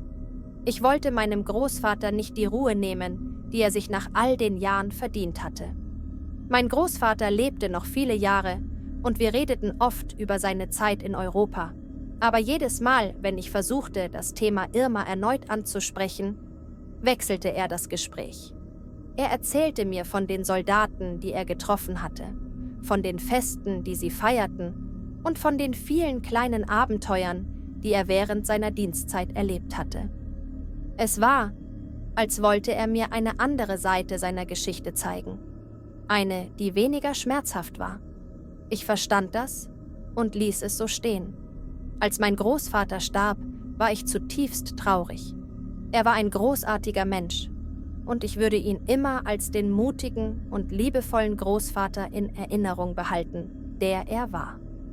Während der Trauerfeier kamen viele Leute, um Abschied zu nehmen. Einige seiner alten Kameraden aus dem Militär waren auch dort. Sie erzählten Geschichten über seine Tapferkeit und seinen Humor. Es war wunderschön, all diese positiven Erinnerungen an ihn zu hören. Aber in meinem Herzen wusste ich, dass es einen Teil von ihm gab, den niemand von uns je wirklich gekannt hatte. Nach der Trauerfeier fand ich in den Sachen meines Großvaters eine alte Fotografie. Es war eine Aufnahme von ihm und einer jungen Frau. Auf der Rückseite stand nur ein einziges Wort: Irma. Ich hielt das Foto lange in der Hand und konnte mir nicht helfen, mich zu fragen, ob er sie je wirklich vergessen hatte, ob es da noch etwas gab, das er mir nicht erzählt hatte. Es sah so aus, als sei das Bild in einem fröhlichen Moment aufgenommen worden. Aber jetzt war es nur noch ein stummer Zeuge einer verlorenen Zeit. Ich nahm das Foto mit nach Hause und stellte es in ein Regal. Es war mein ständiger Begleiter. Eine Erinnerung daran, dass es in der Vergangenheit oft mehr gibt, als man auf den ersten Blick sehen kann. Manchmal frage ich mich, was aus Irma geworden ist. Hat sie ein neues Leben angefangen? Hat sie jemals an meinen Großvater gedacht? Hat sie vielleicht sogar bereut, was passiert war? All diese Fragen werden wahrscheinlich für immer unbeantwortet bleiben. Aber das ist in Ordnung. Manche Geschichten enden einfach ohne Antworten. Irgendwann begann ich, meine eigenen Recherchen anzustellen. Ich suchte in alten Militärarchiven und versuchte, Informationen über Irma zu finden. Es war, als hätte sie nie existiert. Keine Aufzeichnungen, keine Hinweise. Es war frustrierend, aber auch beruhigend. Vielleicht war es tatsächlich besser, sie in der Vergangenheit zu lassen, wie mein Großvater es gesagt hatte. Dennoch konnte ich es nicht ganz sein lassen. Ich wollte zumindest wissen, warum. Eines Tages erhielt ich eine Nachricht von einem ehemaligen Soldaten, der meinen Großvater gekannt hatte. Er sagte, er habe das Gefühl, dass ich Antworten suche, und bot mir an, mir zu erzählen, was er wusste. Ich war überrascht und auch ein wenig ängstlich. Würde ich etwas erfahren, das das Bild, das ich von meinem Großvater hatte, für immer verändern würde? Doch ich entschied mich, der Sache nachzugehen. Wir trafen uns in einem kleinen Café und setzten uns an einen Tisch am Fenster. Der Mann war alt, sein Haar weiß und dünn, und er schien in Erinnerungen zu schwelgen, als er anfing zu sprechen. Er erzählte mir, dass er und mein Großvater in einer kleinen Truppe in Deutschland dienten. Sie waren oft allein unterwegs und hatten viel Zeit zum Nachdenken. Irma war keine Unbekannte, sondern die Tochter eines örtlichen Politikers. Sie war bekannt dafür, dass sie sich oft mit Soldaten traf und ein wenig mysteriös war. Viele hatten eine Affäre mit ihr, aber niemand wusste, was ihre wahren Absichten waren. Anscheinend war sie in illegale Aktivitäten verwickelt, die mit Schmuggel und Spionage zu tun hatten. Der große Mann, von dem mein Großvater sprach, war einer ihrer Komplizen. Sie nutzten Soldaten wie meinen Großvater, um an Informationen zu gelangen. Es war ein Spiel, das sie lange und erfolgreich gespielt hatten. Mein Großvater war nur eines von vielen Opfern, aber er hatte Glück, dass er mit dem Leben davonkam. Viele andere hatten das nicht geschafft. Der Mann erzählte mir, dass Irma nach diesem Vorfall spurlos verschwand. Es gab Gerüchte, dass sie nach Osteuropa geflohen war, aber niemand wusste es genau. Nach dem Gespräch war ich erschüttert. All die Jahre hatte mein Großvater diese Geschichte mit sich herumgetragen, ohne uns jemals die ganze Wahrheit zu erzählen. Er wollte uns wohl einfach nicht damit belasten. Ich war stolz auf ihn, weil er das alles durchgestanden hatte. Aber ich war auch traurig, dass er nie wirklich Frieden gefunden hatte. Er hatte seine eigenen Dämonen bekämpft und niemand von uns hatte es gewusst. Ich beschloss, die Recherche endgültig zu beenden. Es gab nichts mehr, was ich wissen musste. Mein Großvater hatte recht gehabt. Manche Dinge sollten in der Vergangenheit bleiben. Irma war ein Kapitel, das für immer geschlossen bleiben sollte. Ich wollte mich auf die positiven Erinnerungen an ihn konzentrieren und nicht auf die Schatten, die sein Leben überschattet hatten. Als ich wieder nach Hause fuhr, fühlte ich eine merkwürdige Erleichterung. Es war, als hätte ich endlich losgelassen. Ich verstand, warum mein Großvater mir diese Geschichte erzählt hatte. Nicht um Antworten zu finden, sondern um mich zu lehren, dass man manchmal einfach akzeptieren muss, dass man nicht alles wissen kann. Manche Menschen verschwinden aus unserem Leben und manchmal ist das das Beste, was passieren kann. Seitdem schaue ich oft auf das Foto von Irma und meinem Großvater und lächle. Es ist eine Erinnerung an eine Zeit, die sowohl wunderschön als auch schmerzhaft war. Aber es ist auch ein Symbol für Überleben, Stärke und die Fähigkeit weiterzumachen, egal was passiert. Mein Großvater hat mir beigebracht, dass das Leben weitergeht, auch wenn die Vergangenheit uns manchmal nicht loslassen will. Heute bin ich dankbar, dass ich die Gelegenheit hatte, ihn besser kennenzulernen. Ich werde seine Geschichten an meine Kinder weitergeben und hoffen, dass sie ebenso aus ihnen lernen können wie ich. Es ist wichtig, die Vergangenheit zu verstehen, aber auch, sich nicht von ihr bestimmen zu lassen. Mein Großvater hat mir das auf die schwerste Art und Weise beigebracht, und dafür bin ich ihm dankbar. Diese Geschichte widme ich meinem Großvater, der ein Held war, auch wenn er es selbst nie so gesehen hat. Er hat nicht nur einen Krieg überlebt, sondern auch die Dämonen, die er aus diesem Krieg mitgebracht hat. Er hat sein Leben in Würde und Stärke gelebt, und ich hoffe, dass er jetzt endlich den Frieden gefunden hat, den er so sehr verdient hat. Vor ungefähr einem Jahr erzählte mir meine Großmutter eine sehr seltsame Geschichte, die ich bis zu diesem Zeitpunkt noch nie gehört hatte. Es war nur ein paar Wochen, bevor sie verstarb. Möge sie in Frieden ruhen. Ich dachte, dass ich diese wilde Geschichte mit meinem Mann teile, um ihn genauso zu unterhalten, wie sie mich damals unterhalten hat. Ich fand heraus, dass meine Großmutter einmal verheiratet war, bevor sie meinen Großvater traf. Das hat mich umgehauen, denn ich bin 30 Jahre alt und hatte davon noch nie gehört. Noch erstaunlicher war, dass mein Großvater es ebenfalls nie gewusst hat. Sie hatte es ihm nie erzählt, weil sie ihn nicht verletzen wollte. Und irgendwann war einfach so viel Zeit vergangen, dass es keine Rolle mehr spielte.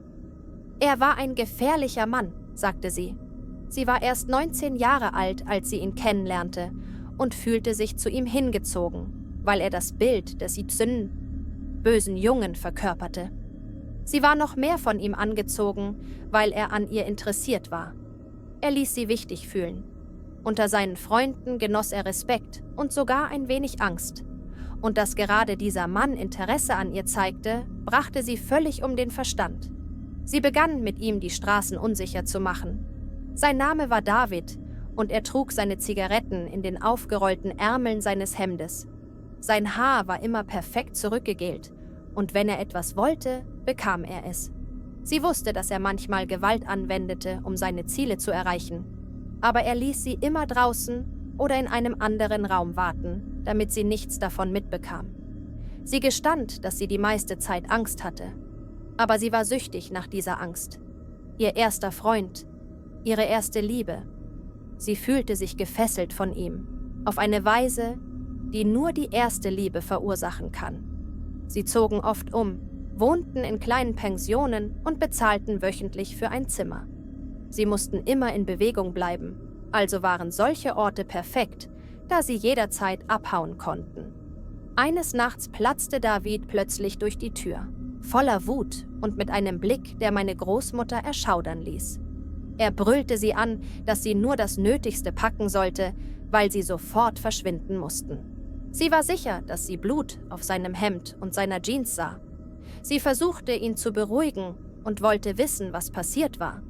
Aber er schrie nur und sagte ihr, sie solle sofort tun, was er sagte. Sie hatte gelernt, dass es besser war, ihm in solchen Momenten nicht zu widersprechen.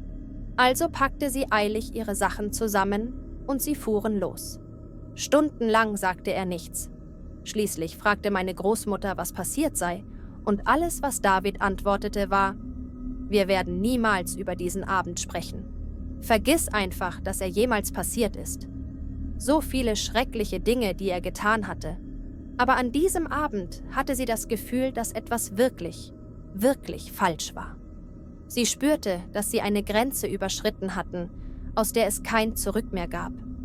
Sie heirateten schließlich, aber meine Großmutter wollte immer Kinder haben. David sagte ihr immer wieder, dass sie eines Tages Kinder haben würden. Aber dieser Tag kam nie. Mit der Zeit wurde meine Großmutter ungeduldig. Die Bad Boy-Routine begann, ihren Reiz zu verlieren und sie machte sich immer mehr Sorgen, dass er eines Tages gar nicht mehr nach Hause kommen würde.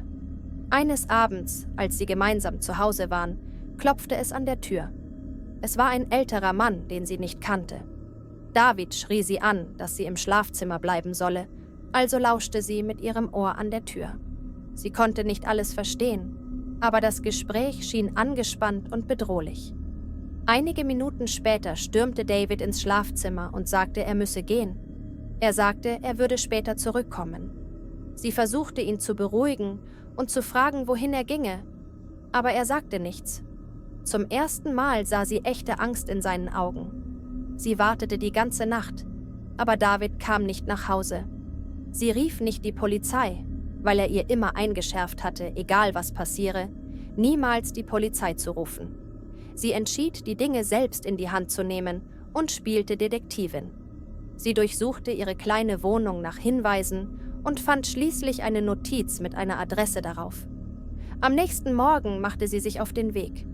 Sie fand David nicht, sondern etwas, das sie für Jahrzehnte verfolgen sollte.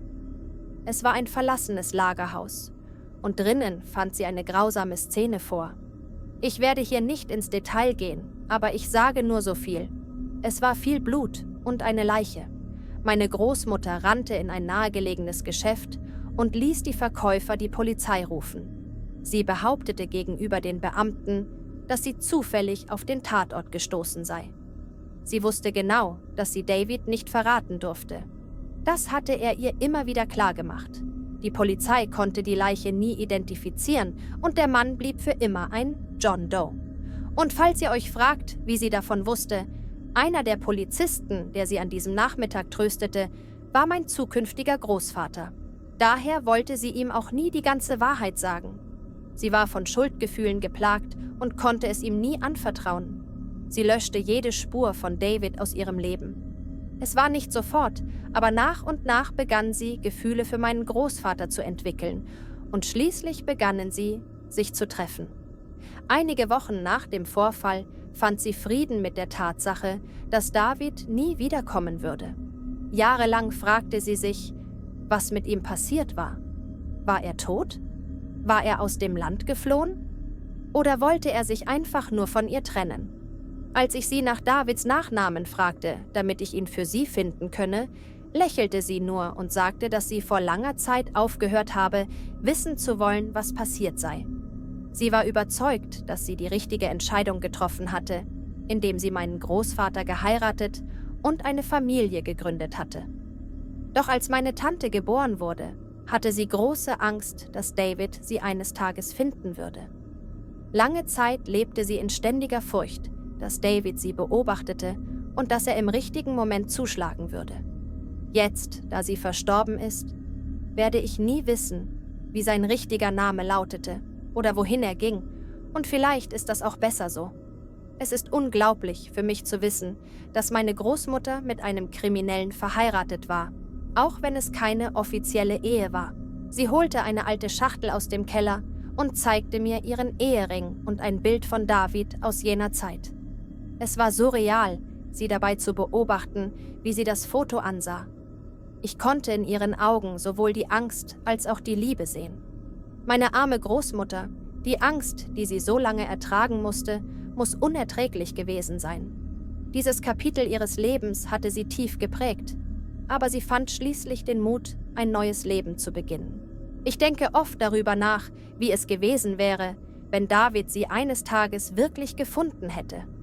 Hätte sie den Mut gehabt, ihn zur Rede zu stellen? Hätte sie um ihr neues Leben gekämpft? Oder wäre sie wieder dem Sog der Vergangenheit verfallen? Ich werde es wohl nie erfahren, aber ich bin froh, dass es niemals dazu gekommen ist. Sie hat sich für ein Leben der Ruhe und Sicherheit entschieden, und dafür bin ich ihr dankbar. Diese Geschichte hat mich gelehrt, dass man die Dämonen der Vergangenheit hinter sich lassen kann, egal wie düster sie auch sein mögen. Meine Großmutter hat es geschafft, ein neues Leben zu beginnen, ohne jemals die Kontrolle zu verlieren. Sie war stark und entschlossen, und ich bewundere sie dafür. Vielleicht hat sie ihre Vergangenheit nie vollständig losgelassen, aber sie hat sich nie von ihr definieren lassen. Das ist es, was ich von ihr gelernt habe. Egal wie schlimm die Umstände sind, man kann sich immer entscheiden, einen anderen Weg zu gehen. Ich erinnere mich daran, dass meine Großmutter oft gesagt hat, dass David wahrscheinlich tot sei und dass er niemals zurückkehren würde.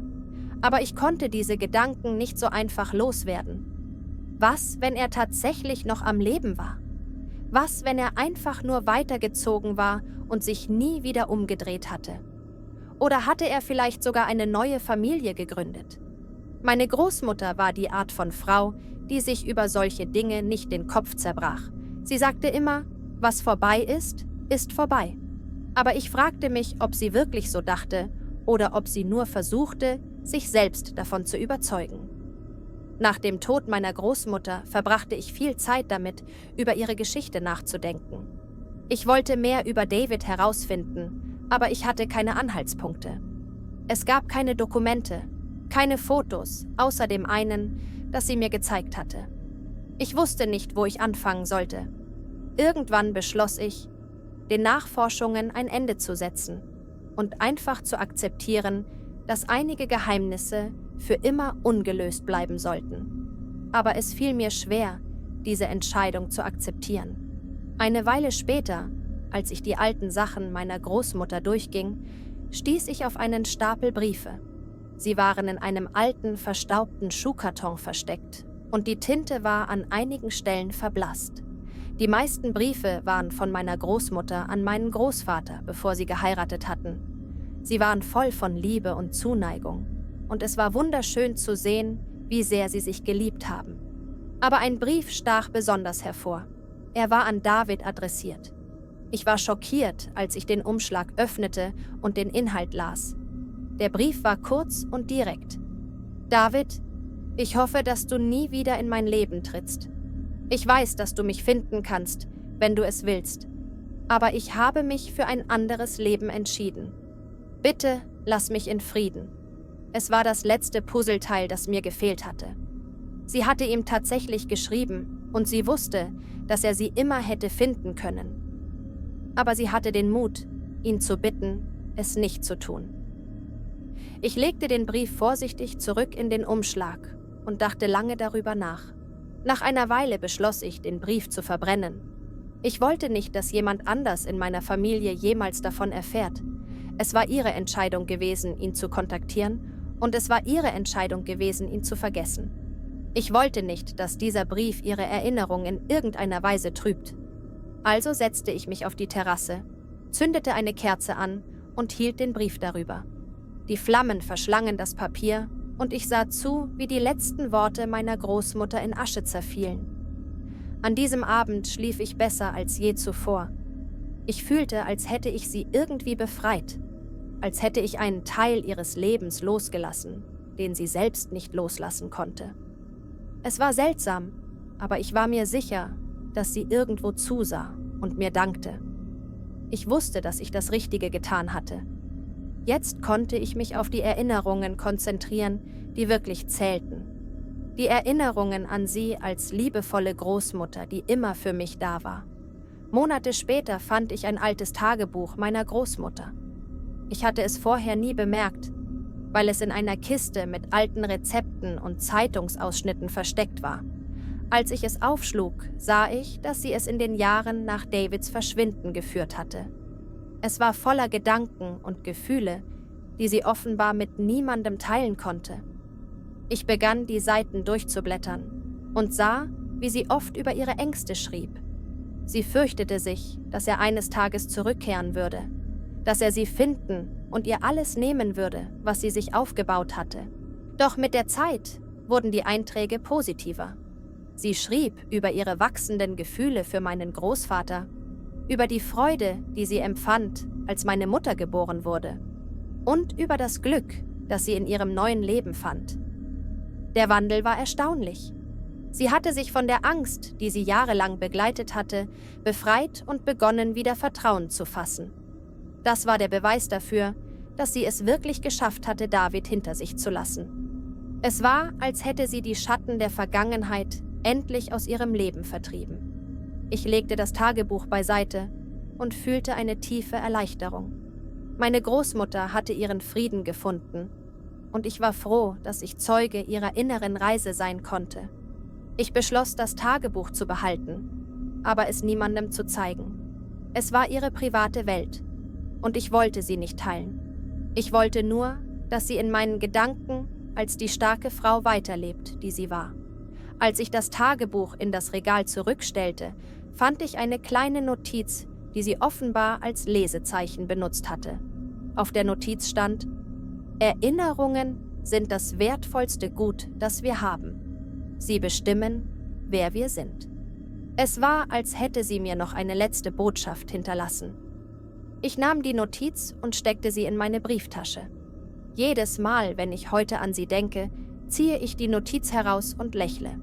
Sie hat mir beigebracht, dass die Vergangenheit nicht das ist, was uns definiert. Es sind die Erinnerungen, die wir daraus schaffen. Irgendwann erzählte ich meiner Mutter von dem Tagebuch, aber ich erwähnte die schwierigen Teile nicht. Ich sagte ihr nur, dass Großmutter sehr glücklich war, als sie meine Mutter zur Welt brachte, und wie stolz sie auf ihre Familie war. Meine Mutter schien erleichtert, das zu hören. Sie sagte, dass sie immer gespürt habe, dass Großmutter eine schwere Last getragen habe, aber sie habe nie gewusst, was es war. Ich bin froh, dass ich meiner Mutter diese Gewissheit geben konnte.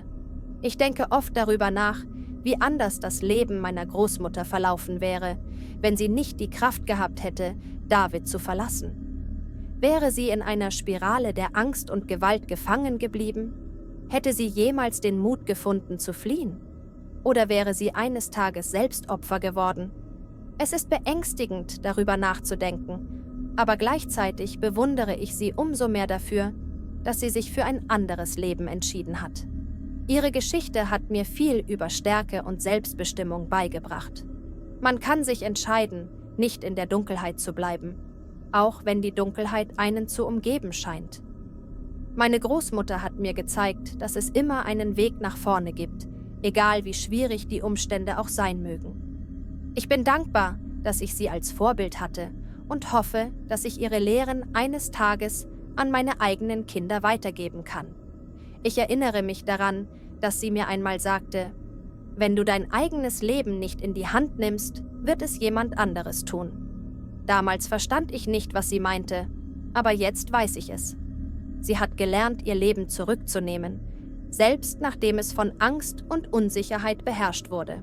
Sie war die Herrin ihres eigenen Schicksals und dafür werde ich sie immer bewundern. Ich hoffe, dass ich eines Tages so stark sein kann wie sie, dass ich die Kraft haben werde, das Leben so zu leben, wie ich es will, unabhängig davon, was mir in den Weg kommt. Es ist schwer, die Vergangenheit loszulassen, aber manchmal ist es das Einzige, was man tun kann. Ich habe viel von meiner Großmutter gelernt und ihre Geschichte wird für immer einen besonderen Platz in meinem Herzen haben.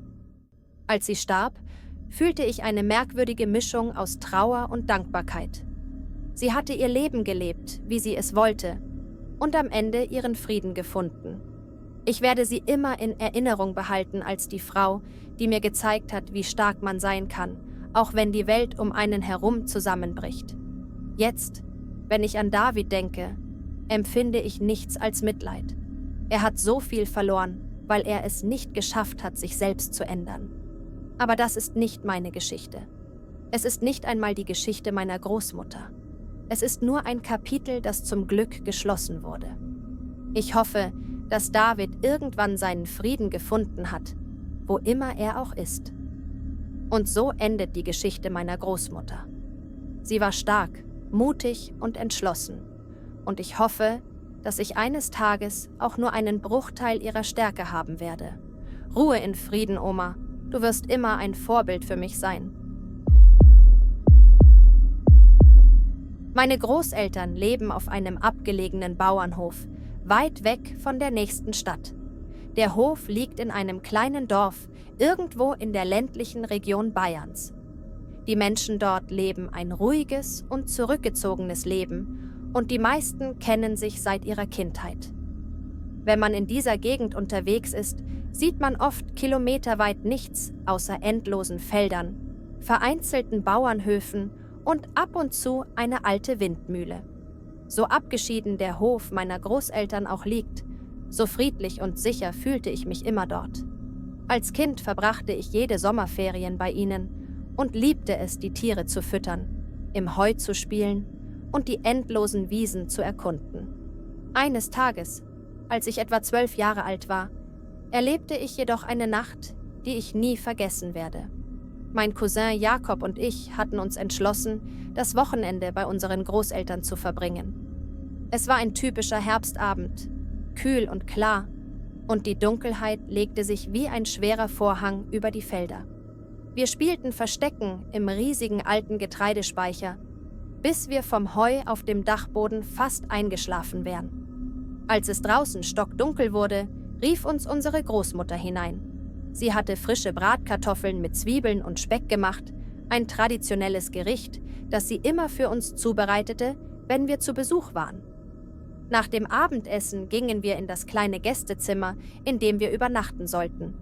Es war ein kleines, gemütliches Zimmer mit 2 Einzelbetten, die mit handgefertigten Decken überzogen waren. An den Wänden hingen alte Fotografien unserer Familie und ein antikes Bücherregal voller verstaubter Romane und Volksmärchen stand in der Ecke. Wir hatten gerade das Licht ausgemacht und uns unter die schweren Bettdecken gekuschelt, als plötzlich ein lautes Klopfen durch das Haus hallte. Jakob und ich starrten uns an. Es klang, als ob jemand an die Haustür pochte, aber das war unmöglich. Niemand würde um diese Zeit mitten in der Nacht auf den Bauernhof kommen. Wir hörten, wie unser Großvater langsam aus seinem Schlafzimmer trat und die Treppe hinunterging. Wir blieben still und lauschten angestrengt, um herauszufinden, was vor sich ging. Das Klopfen wiederholte sich, diesmal lauter und drängender. Ich konnte spüren, wie mein Herz in meiner Brust schneller schlug. Wer war das? War es jemand aus dem Dorf? Oder war es ein Fremder? Die Gedanken rasten durch meinen Kopf, während ich versuchte, einen Sinn in das Geräusch zu bringen. Mein Großvater öffnete die Haustür und in diesem Moment schien die Zeit stillzustehen.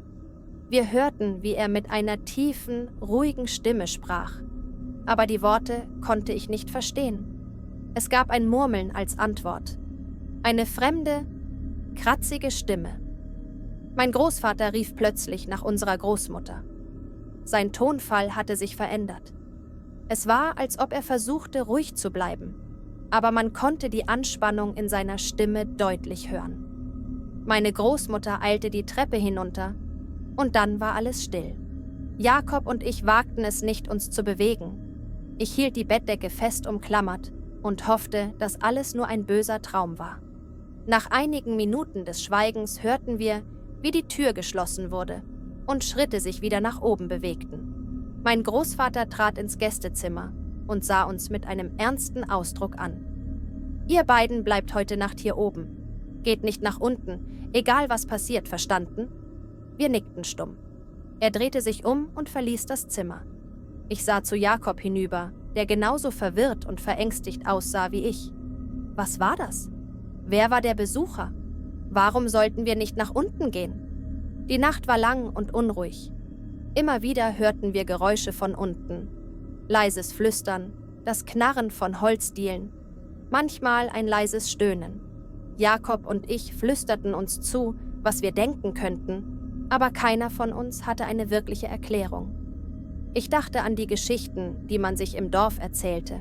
Geschichten von Landstreichern, die auf verlassene Höfe einbrachen, von alten Flüchen, die auf diesen Häusern lasteten, von verlorenen Seelen, die um Mitternacht herumspukten. Aber das waren doch nur Geschichten, oder? Irgendwann, als die Nacht bereits fortgeschritten war und die Dunkelheit im Raum fast greifbar wurde, hörten wir ein Geräusch, das uns das Blut in den Adern gefrieren ließ. Es war ein lautes, durchdringendes Klirren, als ob etwas zerbrach. Kurz darauf folgte ein dumpfer Schlag. Jakob sprang aus dem Bett und ich folgte ihm, als wir beide zur Zimmertür stürmten und sie einen Spalt weit öffneten. Unten im Flur brannte nur eine kleine Kerze und wir konnten die Silhouette unseres Großvaters sehen, der mit einem Gewehr in der Hand dastand. Das war das erste Mal, dass ich meinen Großvater mit einer Waffe gesehen hatte. Ich wusste, dass er früher einmal Jäger gewesen war, Aber seit ich mich erinnern konnte, hatte er nie wieder eine Waffe in die Hand genommen. Die Waffe in seiner Hand erzählte eine ganz andere Geschichte.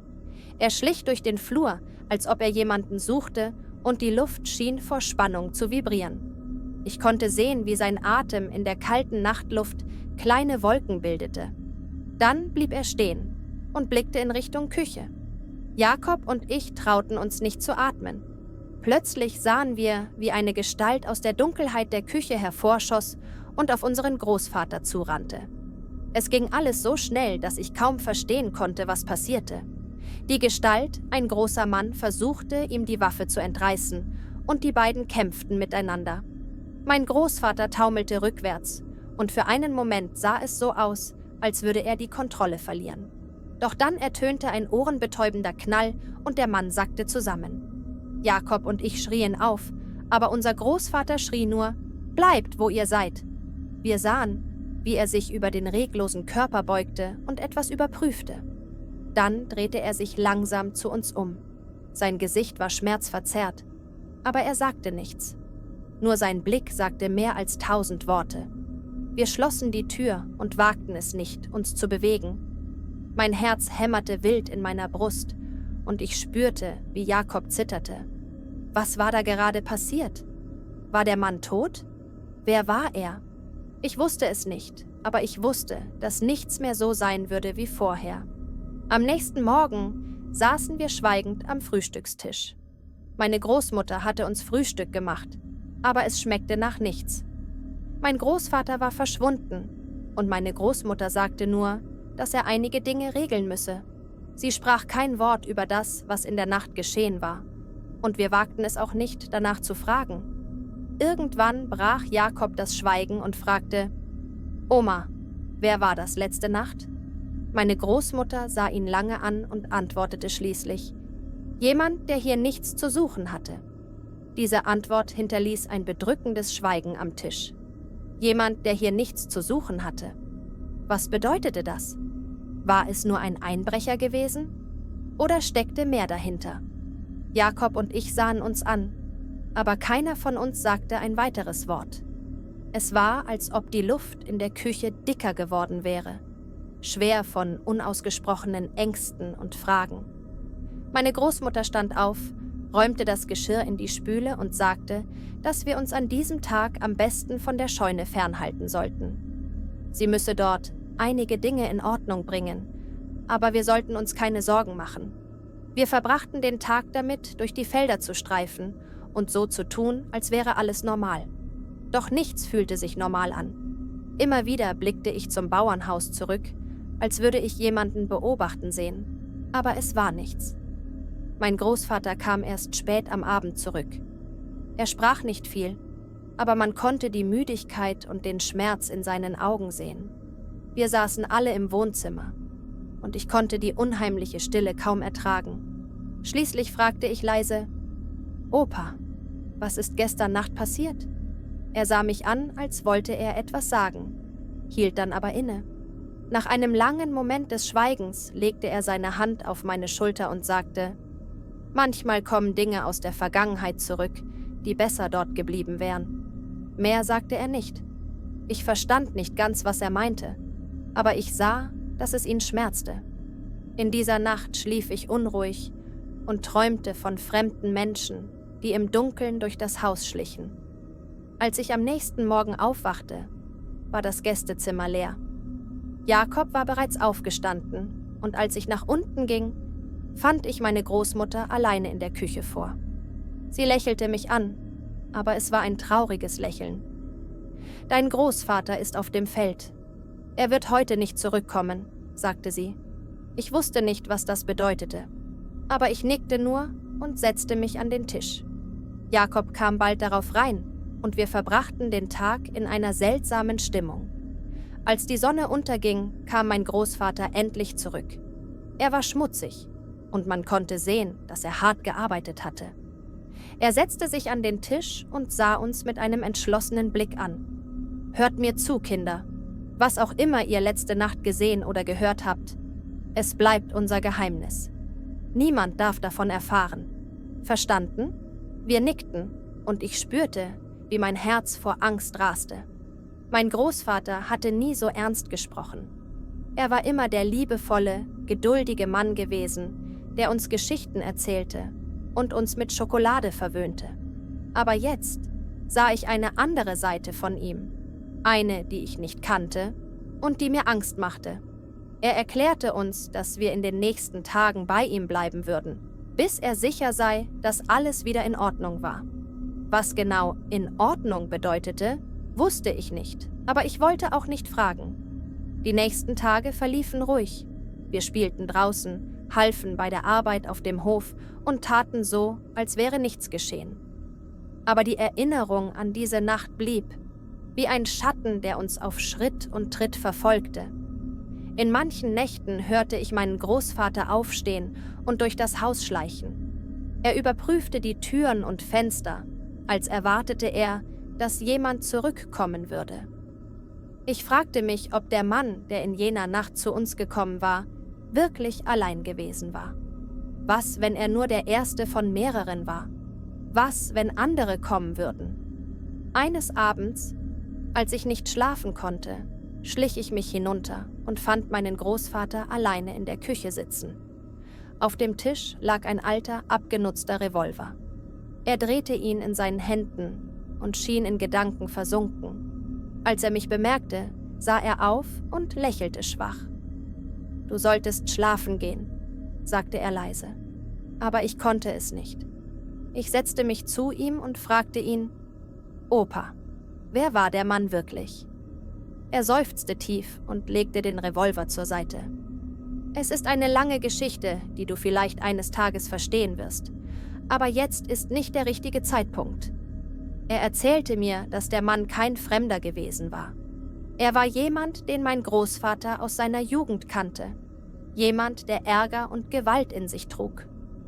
Sie hatten sich vor vielen Jahren gestritten und der Mann hatte geschworen, eines Tages zurückzukommen. Aber mein Großvater hatte geglaubt, dass dies nur leere Worte gewesen waren. »Manchmal vergessen die Leute nicht so leicht«, sagte er und blickte in die Dunkelheit vor dem Fenster. Ich verstand nicht alles, aber ich spürte, dass mein Großvater mit seiner Vergangenheit abgeschlossen hatte. Der Mann war zurückgekehrt, um alte Rechnungen zu begleichen. Aber mein Großvater hatte ihm gezeigt, dass manche Wunden besser nicht wieder aufgerissen werden. Nachdem er das gesagt hatte, stand er auf und nahm den Revolver mit. Ich blieb noch eine Weile sitzen und dachte über seine Worte nach. Alte Rechnungen. Hatte mein Großvater in seiner Jugend etwas getan, das ihn bis in seine letzten Jahre verfolgte?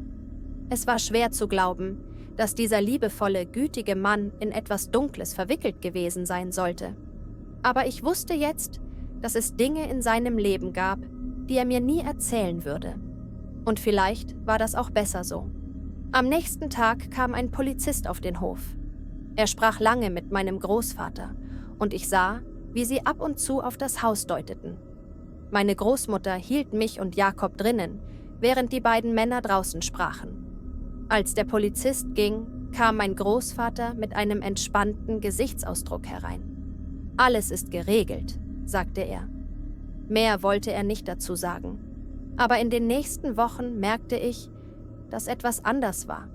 Mein Großvater war ruhiger, weniger angespannt. Es war, als wäre ein Gewicht von seinen Schultern genommen worden. Monate vergingen und langsam verblasste die Erinnerung an diese Nacht.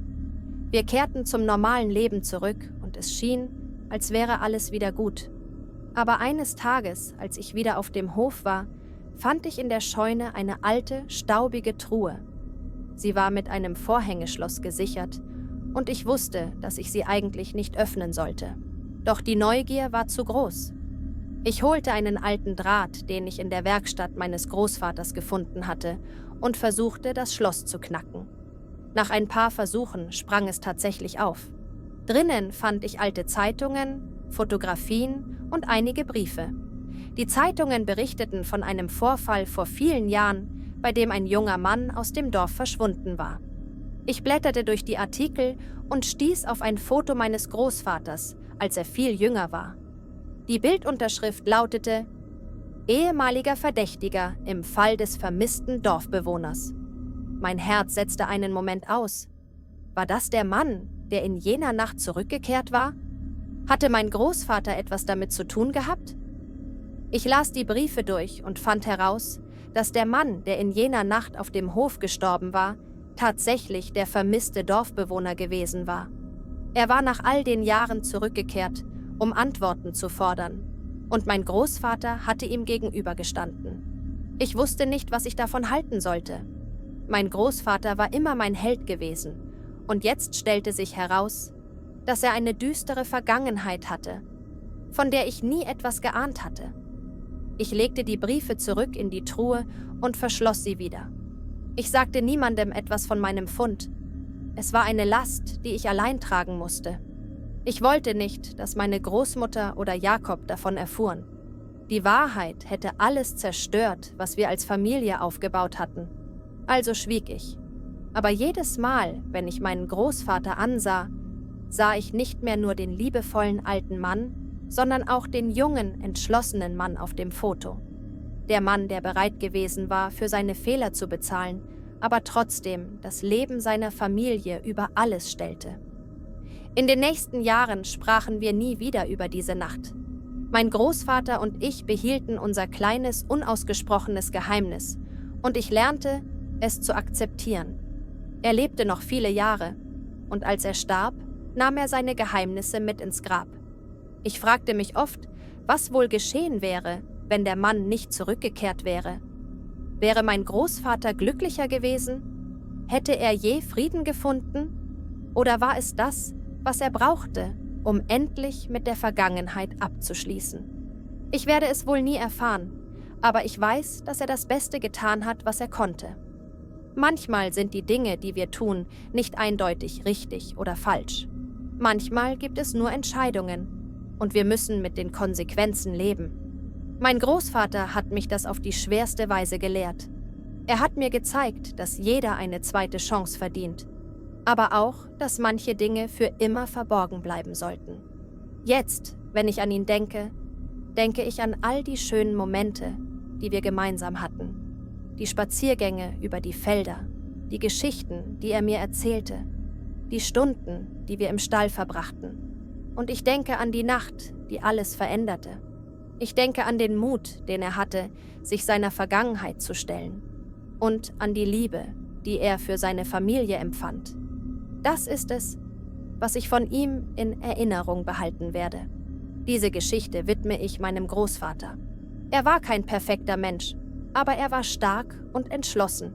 Er tat, was er tun musste, um seine Familie zu schützen, und dafür werde ich ihn immer lieben und respektieren. Ruhe in Frieden, Opa. Dein Erbe wird in unseren Herzen weiterleben. Ich hatte als Kind immer Angst vor dem alten Schuppen hinter dem Haus meiner Großeltern. Er stand dort, verlassen und halb eingestürzt, umgeben von einem dichten Gestrüpp aus Dornen und Unkraut. Jedes Mal, wenn ich bei meinen Großeltern zu Besuch war, warnte mich meine Großmutter: Geh nicht in die Nähe des alten Schuppens. Dort ist es nicht sicher. Ich verstand nie, was sie meinte, aber ich gehorchte. Der Schuppen war mir von Anfang an unheimlich. Die knarrenden Holzbalken, die düsteren Fenster und die Tatsache, dass er immer im Schatten der großen alten Bäume lag, machten ihn zu einem Ort, den ich instinktiv mied. Eines Sommers, als ich etwa 10 Jahre alt war, besuchte ich meine Großeltern wieder für einige Wochen. Es war ein heißer August, die Luft stand still und man konnte das Summen der Insekten überall hören. Die Abende waren die einzige Zeit, in der es erträglich kühl war, und so verbrachten wir die Nächte oft auf der Veranda, während mein Großvater alte Geschichten erzählte. Aber eines Abends, als der Mond hell am Himmel stand, hörten wir ein leises Poltern, das von irgendwo hinter dem Haus kam. Mein Großvater verstummte und runzelte die Stirn. »Das kommt vom Schuppen«, sagte er leise. Sofort spürte ich, wie sich meine Nackenhaare aufstellten. »Wahrscheinlich nur ein Tier«, sagte meine Großmutter schnell und legte ihre Hand beruhigend auf den Arm meines Großvaters. Aber ich sah den besorgten Blick in ihren Augen. Der alte Schuppen war tabu, ein Ort, über den nie gesprochen wurde. Trotzdem konnte ich meine Neugierde nicht unterdrücken. Als ich in dieser Nacht im Gästezimmer lag und nicht schlafen konnte, schlich ich mich zur Hintertür und spähte hinaus. Der Schuppen stand da wie immer, still und dunkel. Aber ich konnte schwören, dass ich ein leises, unregelmäßiges Klopfen hörte.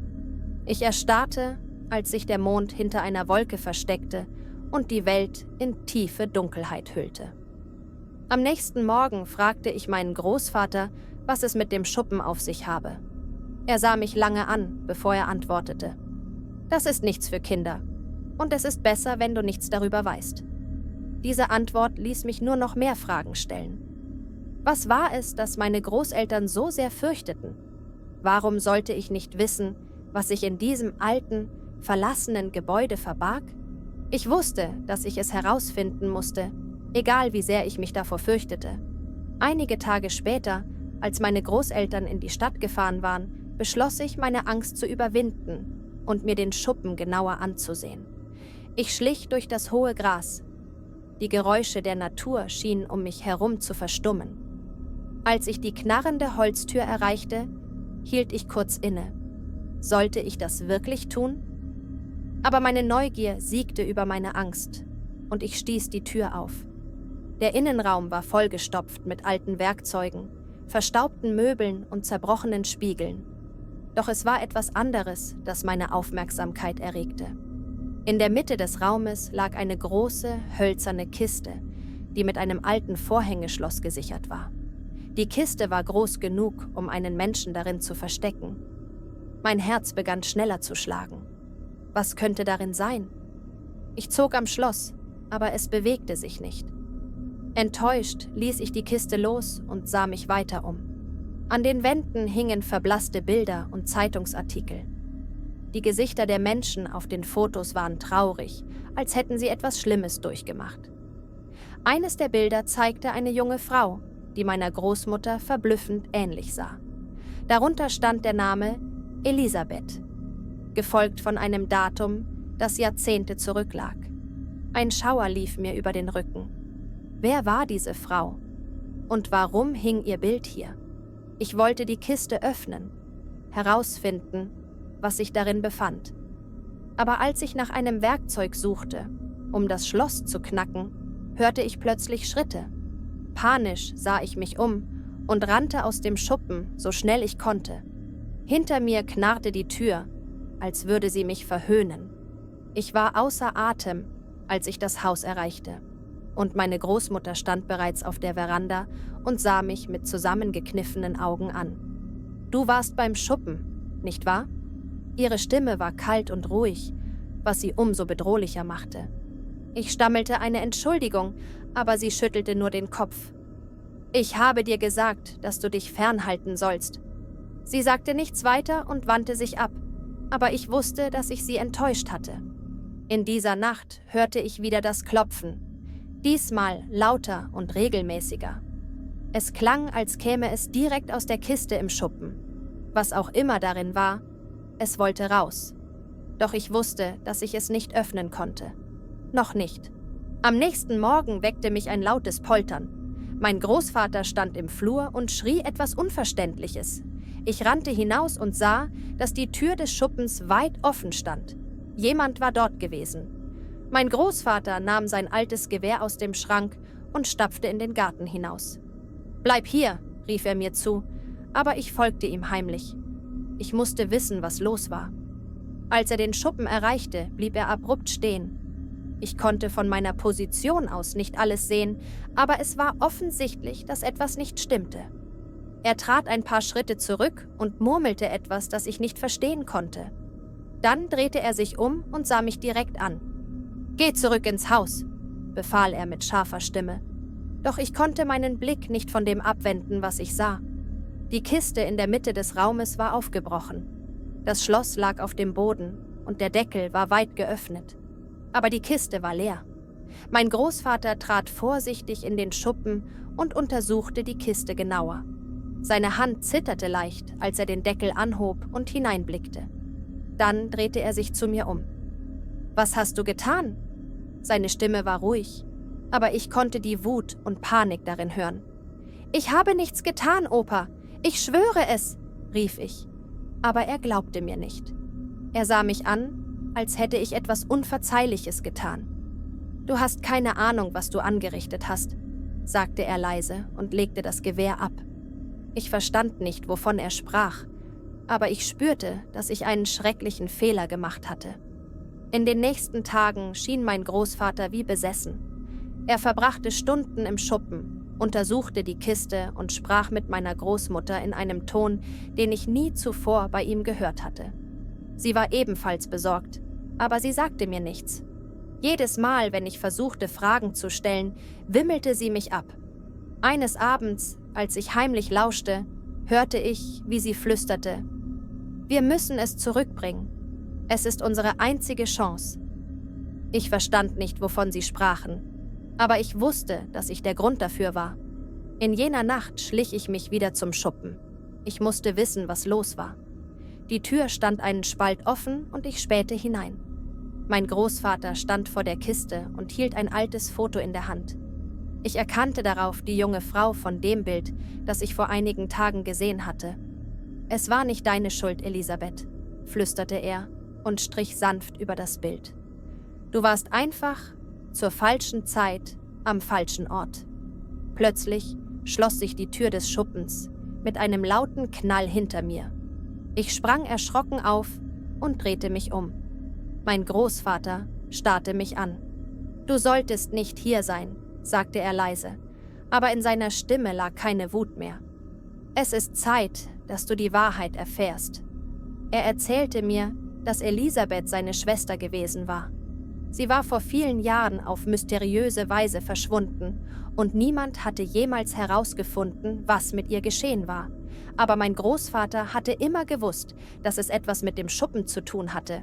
Es gab Gerüchte, dass der Schuppen verflucht war, dass er Dinge bewahrte, die niemals ans Licht kommen sollten.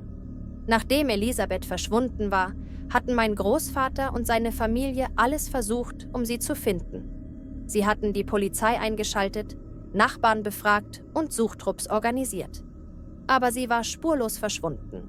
Monate später, als alle bereits die Hoffnung aufgegeben hatten, fand mein Großvater die Kiste im Schuppen. Sie war plötzlich dort aufgetaucht, ohne Erklärung.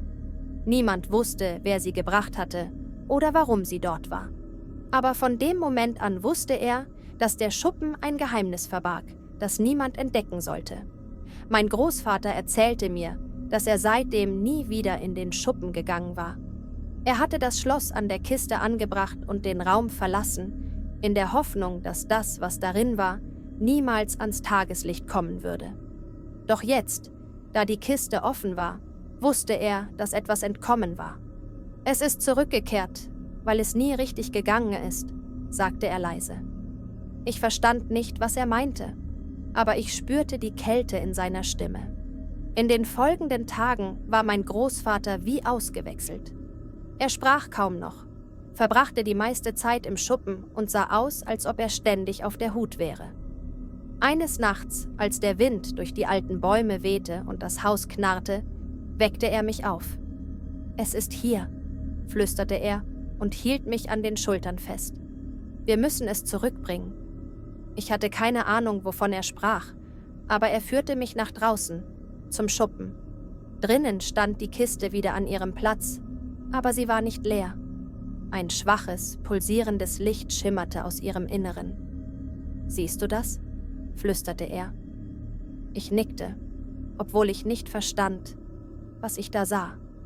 »Es ist ein Teil von ihr«, sagte er. »Ein Teil, der nie hätte zurückkehren dürfen.« Dann schloss er den Deckel der Kiste und das Licht erlosch.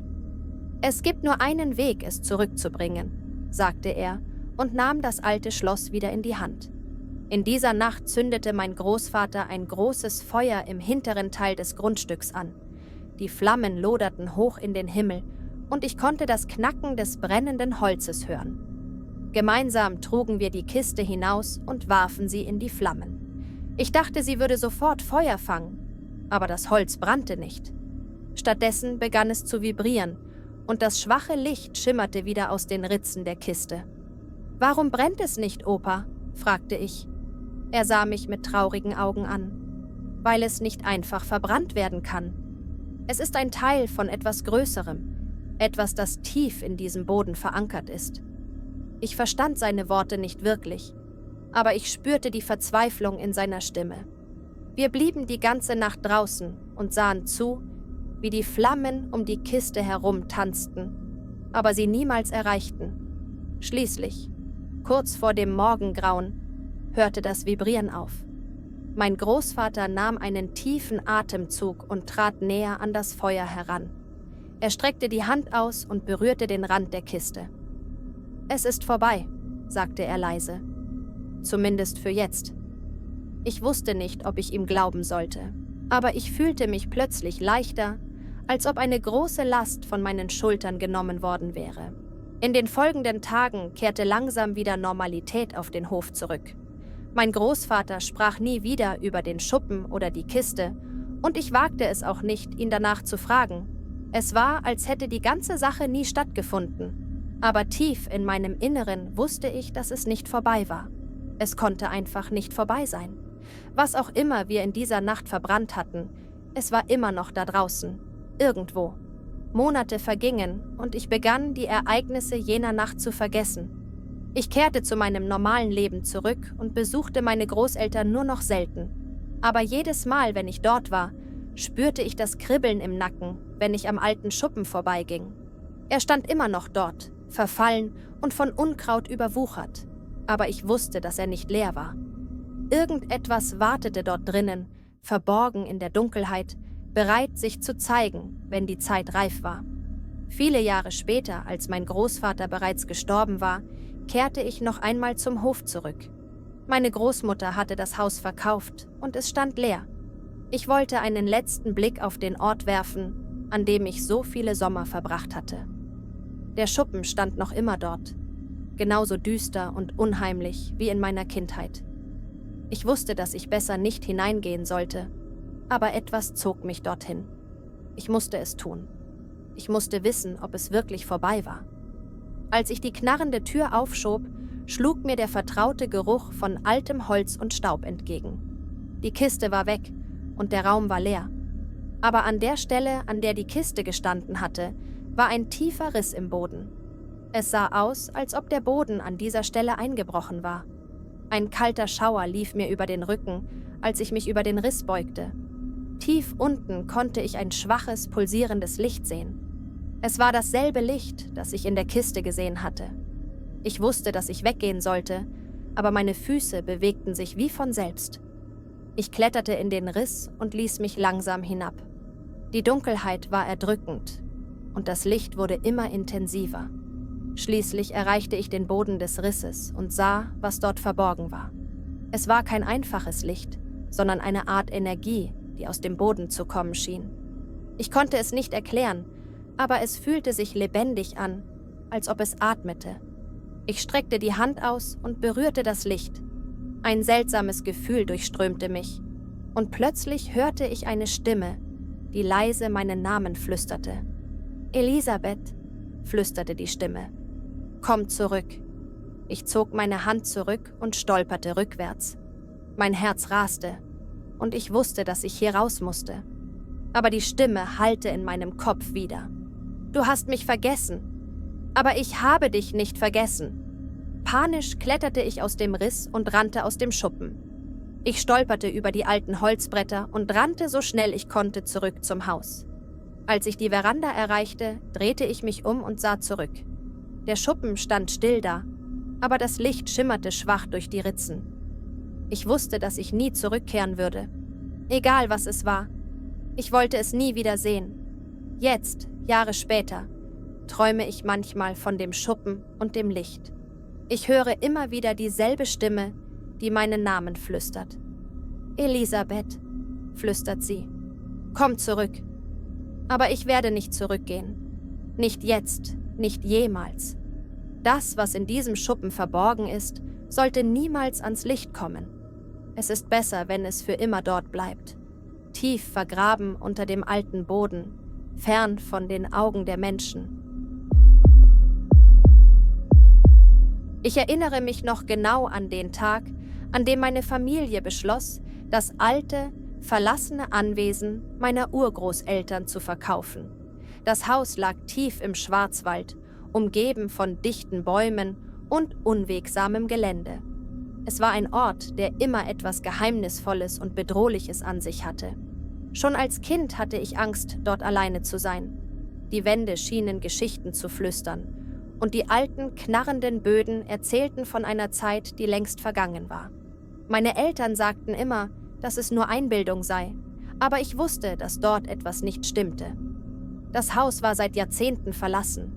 Meine Urgroßeltern waren beide unter mysteriösen Umständen gestorben, und danach hatte niemand aus der Familie den Mut gehabt, das Anwesen zu betreten. Es war, als hätte ein Fluch auf dem Haus gelegen. Man hörte Geschichten im Dorf. Geschichten von Lichtern, die nachts in den Fenstern auftauchten, von Stimmen, die aus den leeren Zimmern kamen, und von Schatten, die durch den Wald schlichen. Trotzdem beschlossen meine Eltern, das Anwesen zu verkaufen, als ich älter wurde. Es war zu groß und zu alt, um es zu renovieren, und niemand wollte dort leben.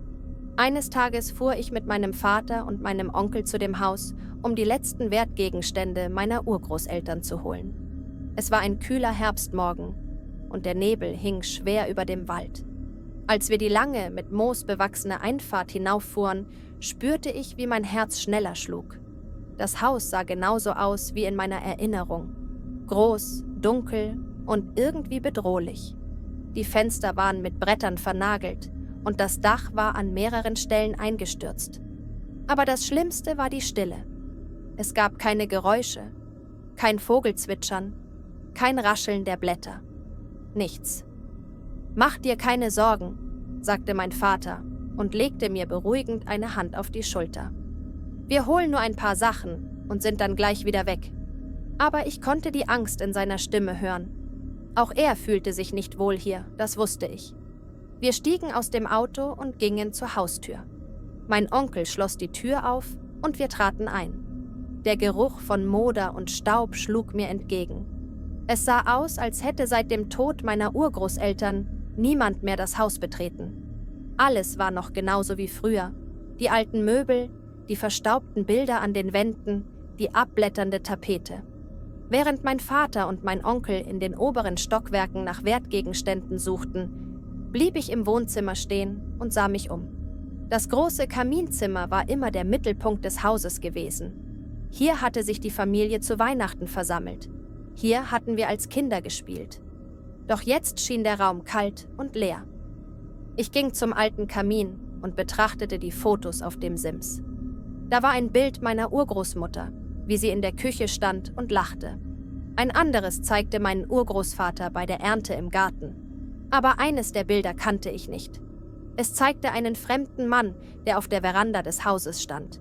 Er trug einen dunklen Anzug und ein ernster Gesichtsausdruck lag auf seinen Zügen. Ich nahm das Bild vorsichtig in die Hand und drehte es um. Auf der Rückseite stand mit verblasster Tinte: »Der Mann, der niemals gehen wird.« Ein kalter Schauer lief mir über den Rücken. Wer war dieser Mann? Ich hatte noch nie von ihm gehört und niemand in der Familie hatte jemals über ihn gesprochen. Warum war sein Bild hier zwischen all den anderen Familienfotos? Ich nahm das Bild mit nach oben, um es meinem Vater zu zeigen. Doch als ich die Treppe hinaufging, hörte ich plötzlich ein leises Flüstern. Ich blieb stehen und lauschte. Das Flüstern kam aus einem der hinteren Zimmer, aus dem Schlafzimmer meiner Urgroßeltern. Vorsichtig ging ich näher und spähte durch den Türspalt. Der Raum war leer, aber das Flüstern wurde lauter. »Geh nicht näher«, schien eine Stimme zu sagen. Ich drehte mich um, aber niemand war da. Mein Herz hämmerte wild und ich spürte, wie Panik in mir aufstieg. Was war das? Ich wollte wegrennen, aber meine Beine fühlten sich an wie Blei. Schließlich riss ich mich los und lief zurück ins Wohnzimmer. Ich war außer Atem, als mein Vater und mein Onkel zurückkamen. »Alles in Ordnung?« fragte mein Vater besorgt. Ich nickte nur und hielt ihm das Foto hin. »Wer ist das?« fragte ich. Mein Vater runzelte die Stirn und nahm das Bild. Dann wurde sein Gesicht blass. Das ist unmöglich«, flüsterte er. Er sollte nicht hier sein. Ich verstand nicht, was er meinte. Aber mein Onkel legte ihm beruhigend eine Hand auf die Schulter. »Es ist nur ein Bild«, sagte er. »Lass uns einfach die Sachen holen und gehen.« Doch ich konnte das Flüstern nicht vergessen. Es verfolgte mich, auch als wir den Rest des Hauses durchsuchten. Immer wieder hörte ich die leise Stimme, die mich warnte, die mir sagte, dass ich gehen sollte. Als wir endlich die letzten Kisten ins Auto geladen hatten und bereit waren zu fahren, sah ich zurück zum Haus. Der Nebel war dichter geworden und ich konnte kaum die Umrisse der Fenster erkennen. Doch dann, für einen kurzen Moment, sah ich eine Gestalt am Fenster des oberen Stockwerks stehen. Es war der Mann vom Foto. Er sah direkt zu mir hinunter. Ich schrie auf und stolperte rückwärts. »Da ist jemand im Haus«, rief ich. Mein Vater und mein Onkel drehten sich um, aber sie sahen nichts. »Es ist niemand da«, sagte mein Vater ruhig, aber ich konnte die Unsicherheit in seiner Stimme hören. »Lass uns fahren.« Ich stieg zitternd ins Auto und wir fuhren los. Doch ich konnte den Gedanken an den Mann im Fenster nicht abschütteln. Wer war er? Und warum hatte er mich so intensiv angesehen? Es war, als hätte er mich erkannt.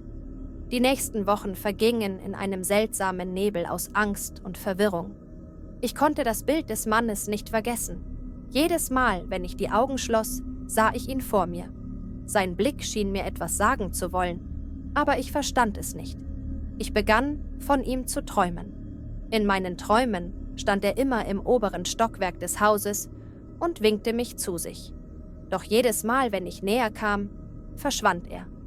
Dann hörte ich wieder das Flüstern. »Komm nicht näher!« Eines Nachts träumte ich, dass ich wieder in dem Haus war. Ich ging durch die verlassenen Zimmer. Das Flüstern folgte mir überall hin. Als ich das Schlafzimmer meiner Urgroßeltern erreichte, sah ich, dass die Tür weit offen stand. Drinnen war es dunkel, aber ich konnte den Umriss des Mannes sehen. »Wer bist du?« fragte ich. Er antwortete nicht. Stattdessen hob er langsam die Hand und deutete auf etwas hinter mir. Ich drehte mich um und sah das Foto, das ich an jenem Tag gefunden hatte. Doch diesmal war es nicht nur ein Bild. Es war ein Spiegel, und in meinem eigenen Spiegelbild sah ich den Mann direkt hinter mir stehen. Ich wachte schweißgebadet auf. Mein Herz raste und ich konnte kaum atmen. Was war das für ein Traum gewesen? Es fühlte sich so real an, als wäre ich tatsächlich wieder in dem Haus gewesen. Ich beschloss, meinen Vater anzurufen und ihm von dem Traum zu erzählen. Doch als ich das Telefon in die Hand nahm, zögerte ich. Was, wenn es kein Traum war? Was, wenn der Mann wirklich existierte?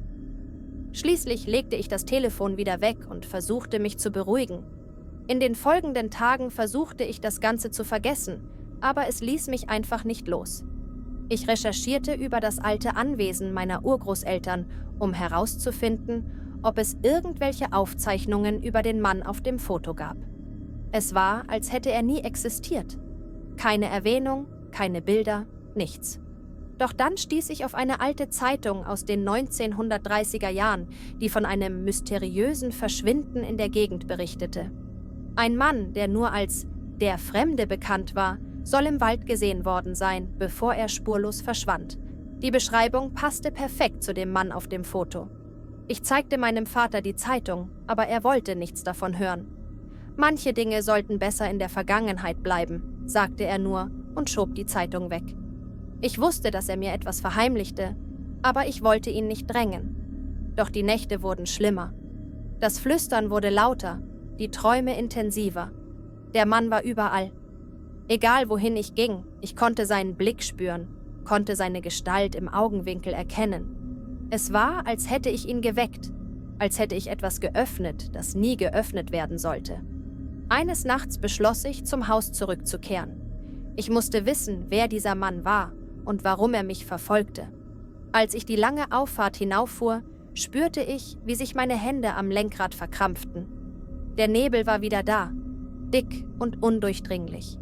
Das Haus stand still und dunkel vor mir, genau wie an jenem Tag. Ich parkte das Auto und ging langsam zur Haustür.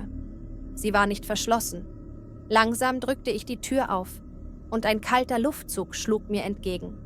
Das Haus war genauso verlassen wie beim letzten Mal. Staub lag auf allem. und die Luft war schwer und abgestanden. Ich ging durch die leeren Räume und suchte nach einem Hinweis, irgendetwas, das mir sagen konnte, wer der Mann war. Schließlich erreichte ich das Schlafzimmer meiner Urgroßeltern. Die Tür stand weit offen. Drinnen war es dunkel, aber ich konnte das Bett und die alten Möbel erkennen. Doch dann sah ich ihn wieder. Der Mann stand in der Mitte des Raumes und sah mich direkt an. »Wer bist du?« flüsterte ich. Aber er antwortete nicht. Stattdessen deutete er wieder auf den Spiegel an der Wand. Langsam ging ich näher, und als ich in den Spiegel sah ich ihn direkt hinter mir stehen. Ich drehte mich um, aber da war niemand. »Was willst du von mir?« rief ich in die Dunkelheit, aber das einzige Geräusch war mein eigener Atem. Dann hörte ich das Flüstern wieder. »Du hast mich vergessen.« Die Stimme war so leise, dass ich kaum die Worte verstehen konnte. »Du hast mich vergessen. Aber ich habe dich nie vergessen.« Ich stolperte rückwärts und stieß gegen das Bett. Der Mann machte einen Schritt auf mich zu und ich konnte den Schmerz in seinen Augen sehen. »Was meinst du? Wer bist du?« Aber er sagte nichts mehr. Er verschwand einfach, als wäre er nie dort gewesen. Ich war verwirrt und verängstigt. Was meinte er mit »Du hast mich vergessen«? Ich rannte aus dem Haus und fuhr zurück in die Stadt. Die ganze Nacht über konnte ich nicht schlafen, die Worte hallten in meinem Kopf wieder. Am nächsten Morgen rief ich meinen Vater an und erzählte ihm alles. Es war still am anderen Ende der Leitung und ich dachte schon, er würde auflegen. Doch dann hörte ich, wie er tief durchatmete. »Ich wollte, dass du das nie erfährst«, sagte er leise. »Aber vielleicht hast du ein Recht darauf, es zu wissen.« Er erzählte mir, dass der Mann auf dem Foto ein entfernter Verwandter gewesen war. Jemand, der in das Haus meiner Urgroßeltern gekommen war, um dort zu leben. Doch es gab ein dunkles Geheimnis, das niemand aussprechen wollte. Der Mann hatte eine unheilbare Krankheit und die Familie beschloss, ihn im Haus zu isolieren. Sie wollten nicht, dass jemand von seiner Anwesenheit erfuhr, aus Angst vor dem Stigma und der Schande. Er war dort gestorben, alleine und verlassen, und niemand hatte je über ihn gesprochen. Sein Name wurde aus den Aufzeichnungen der Familie gelöscht und niemand erwähnte ihn je wieder. Aber sein Geist war geblieben, gefangen in den Wänden des Hauses, unsichtbar für alle außer denen, die seine Existenz wiederentdeckten. »Er war wütend, weil wir ihn vergessen haben«, sagte mein Vater. »Und jetzt, da du ihn gesehen hast, wird er nicht mehr verschwinden.« Ich konnte es nicht glauben. Ein Geist? Das war unmöglich. Aber ich wusste, dass es die Wahrheit war. Der Mann war zurückgekehrt, weil ich ihn gesehen hatte, weil ich ihn wieder in Erinnerung gebracht hatte. Und jetzt wollte er, dass ich ihn nicht wieder vergesse. In den folgenden Tagen verschlechterten sich die Träume. Der Mann war immer da, immer in meiner Nähe. Egal wohin ich ging, ich konnte seine Präsenz spüren. Eines Nachts, als ich wieder von ihm träumte, sagte er etwas, das mich erschaudern ließ. »Du musst zurückkommen«, flüsterte er. »Zurückkommen, um mich freizulassen.« Ich wusste nicht, was das bedeutete, aber ich spürte, dass ich keine Wahl hatte. Also fuhr ich wieder zum Haus. Diesmal brachte ich eine Kerze und ein Foto von ihm mit. Ich stellte die Kerze im Schlafzimmer meiner Urgroßeltern auf und legte das Foto daneben. »Ich bin hier«, flüsterte ich in die Dunkelheit. »Was willst du von mir?« Lange Zeit geschah nichts. Doch dann begann die Flamme der Kerze zu flackern und ein kalter Wind wehte durch den Raum. Der Mann erschien wieder, aber diesmal sah er anders aus. Er lächelte. Es war ein trauriges Lächeln, aber es war echt. »Danke«, flüsterte er. »Danke, dass du dich erinnert hast.« Ich verstand nicht, was er meinte, aber ich nickte. »Es tut mir leid«, sagte ich, obwohl ich nicht genau wusste, wofür ich mich entschuldigte. Der Mann nickte und trat näher an die Kerze heran. Die Flamme wurde ruhiger und ich spürte, wie die Luft im Raum leichter wurde. »Jetzt kann ich gehen«, sagte er leise. »Aber du musst versprechen, dass du mich nie wieder vergisst.« Ich versprach es. Der Mann nickte ein letztes Mal und dann verschwand er. Die Kerze brannte weiter aber die Atmosphäre im Raum hatte sich verändert. Es fühlte sich nicht mehr bedrohlich an, sondern friedlich. Ich wusste, dass er endlich frei war. Ich ließ das Foto neben der Kerze liegen und ging aus dem Haus. Zum letzten Mal blickte ich zurück und sah das Licht der Kerze im Fenster flackern. Ich wusste, dass ich ihn nie vergessen würde. Seitdem habe ich das Haus nie wieder betreten. Es wurde schließlich verkauft und die neuen Besitzer renovierten es komplett. Doch manchmal, wenn ich in der Nähe bin, fahre ich vorbei und blicke zu dem alten Schlafzimmerfenster hinauf. Ich frage mich, ob die neuen Besitzer wissen, wer dort einmal gelebt hat, wer dort gestorben ist. Aber ich weiß, dass er jetzt frei ist. Und das ist alles, was zählt. Die Träume haben aufgehört und das Flüstern ist verstummt. Ich fühle mich endlich frei, als hätte ich eine Last abgeworfen, die ich all die Jahre mit mir herumgetragen hatte. Doch manchmal, wenn ich alleine bin, denke ich an die Worte des Mannes. Du hast mich vergessen, aber ich habe dich nie vergessen. Vielleicht wird er immer ein Teil von mir bleiben, eine Erinnerung an das, was war und was niemals wieder sein sollte. Manchmal frage ich mich, ob es richtig war, ihm zu helfen, ob ich damit etwas Schlimmeres freigelassen habe. Aber tief in meinem Inneren weiß ich, dass ich das Richtige getan habe. Jeder verdient es, in Frieden zu ruhen, selbst diejenigen, die vergessen wurden. Ich hoffe nur, dass er endlich seinen Frieden gefunden hat. Diese Geschichte wird mich für immer begleiten und ich werde nie wieder einen fremden Schatten am Fenster sehen, ohne an ihn zu denken. Der Mann, der niemals gehen wollte, hat endlich seinen Weg gefunden. Und ich habe gelernt, dass Erinnerungen manchmal das Einzige sind, was uns wirklich befreien kann.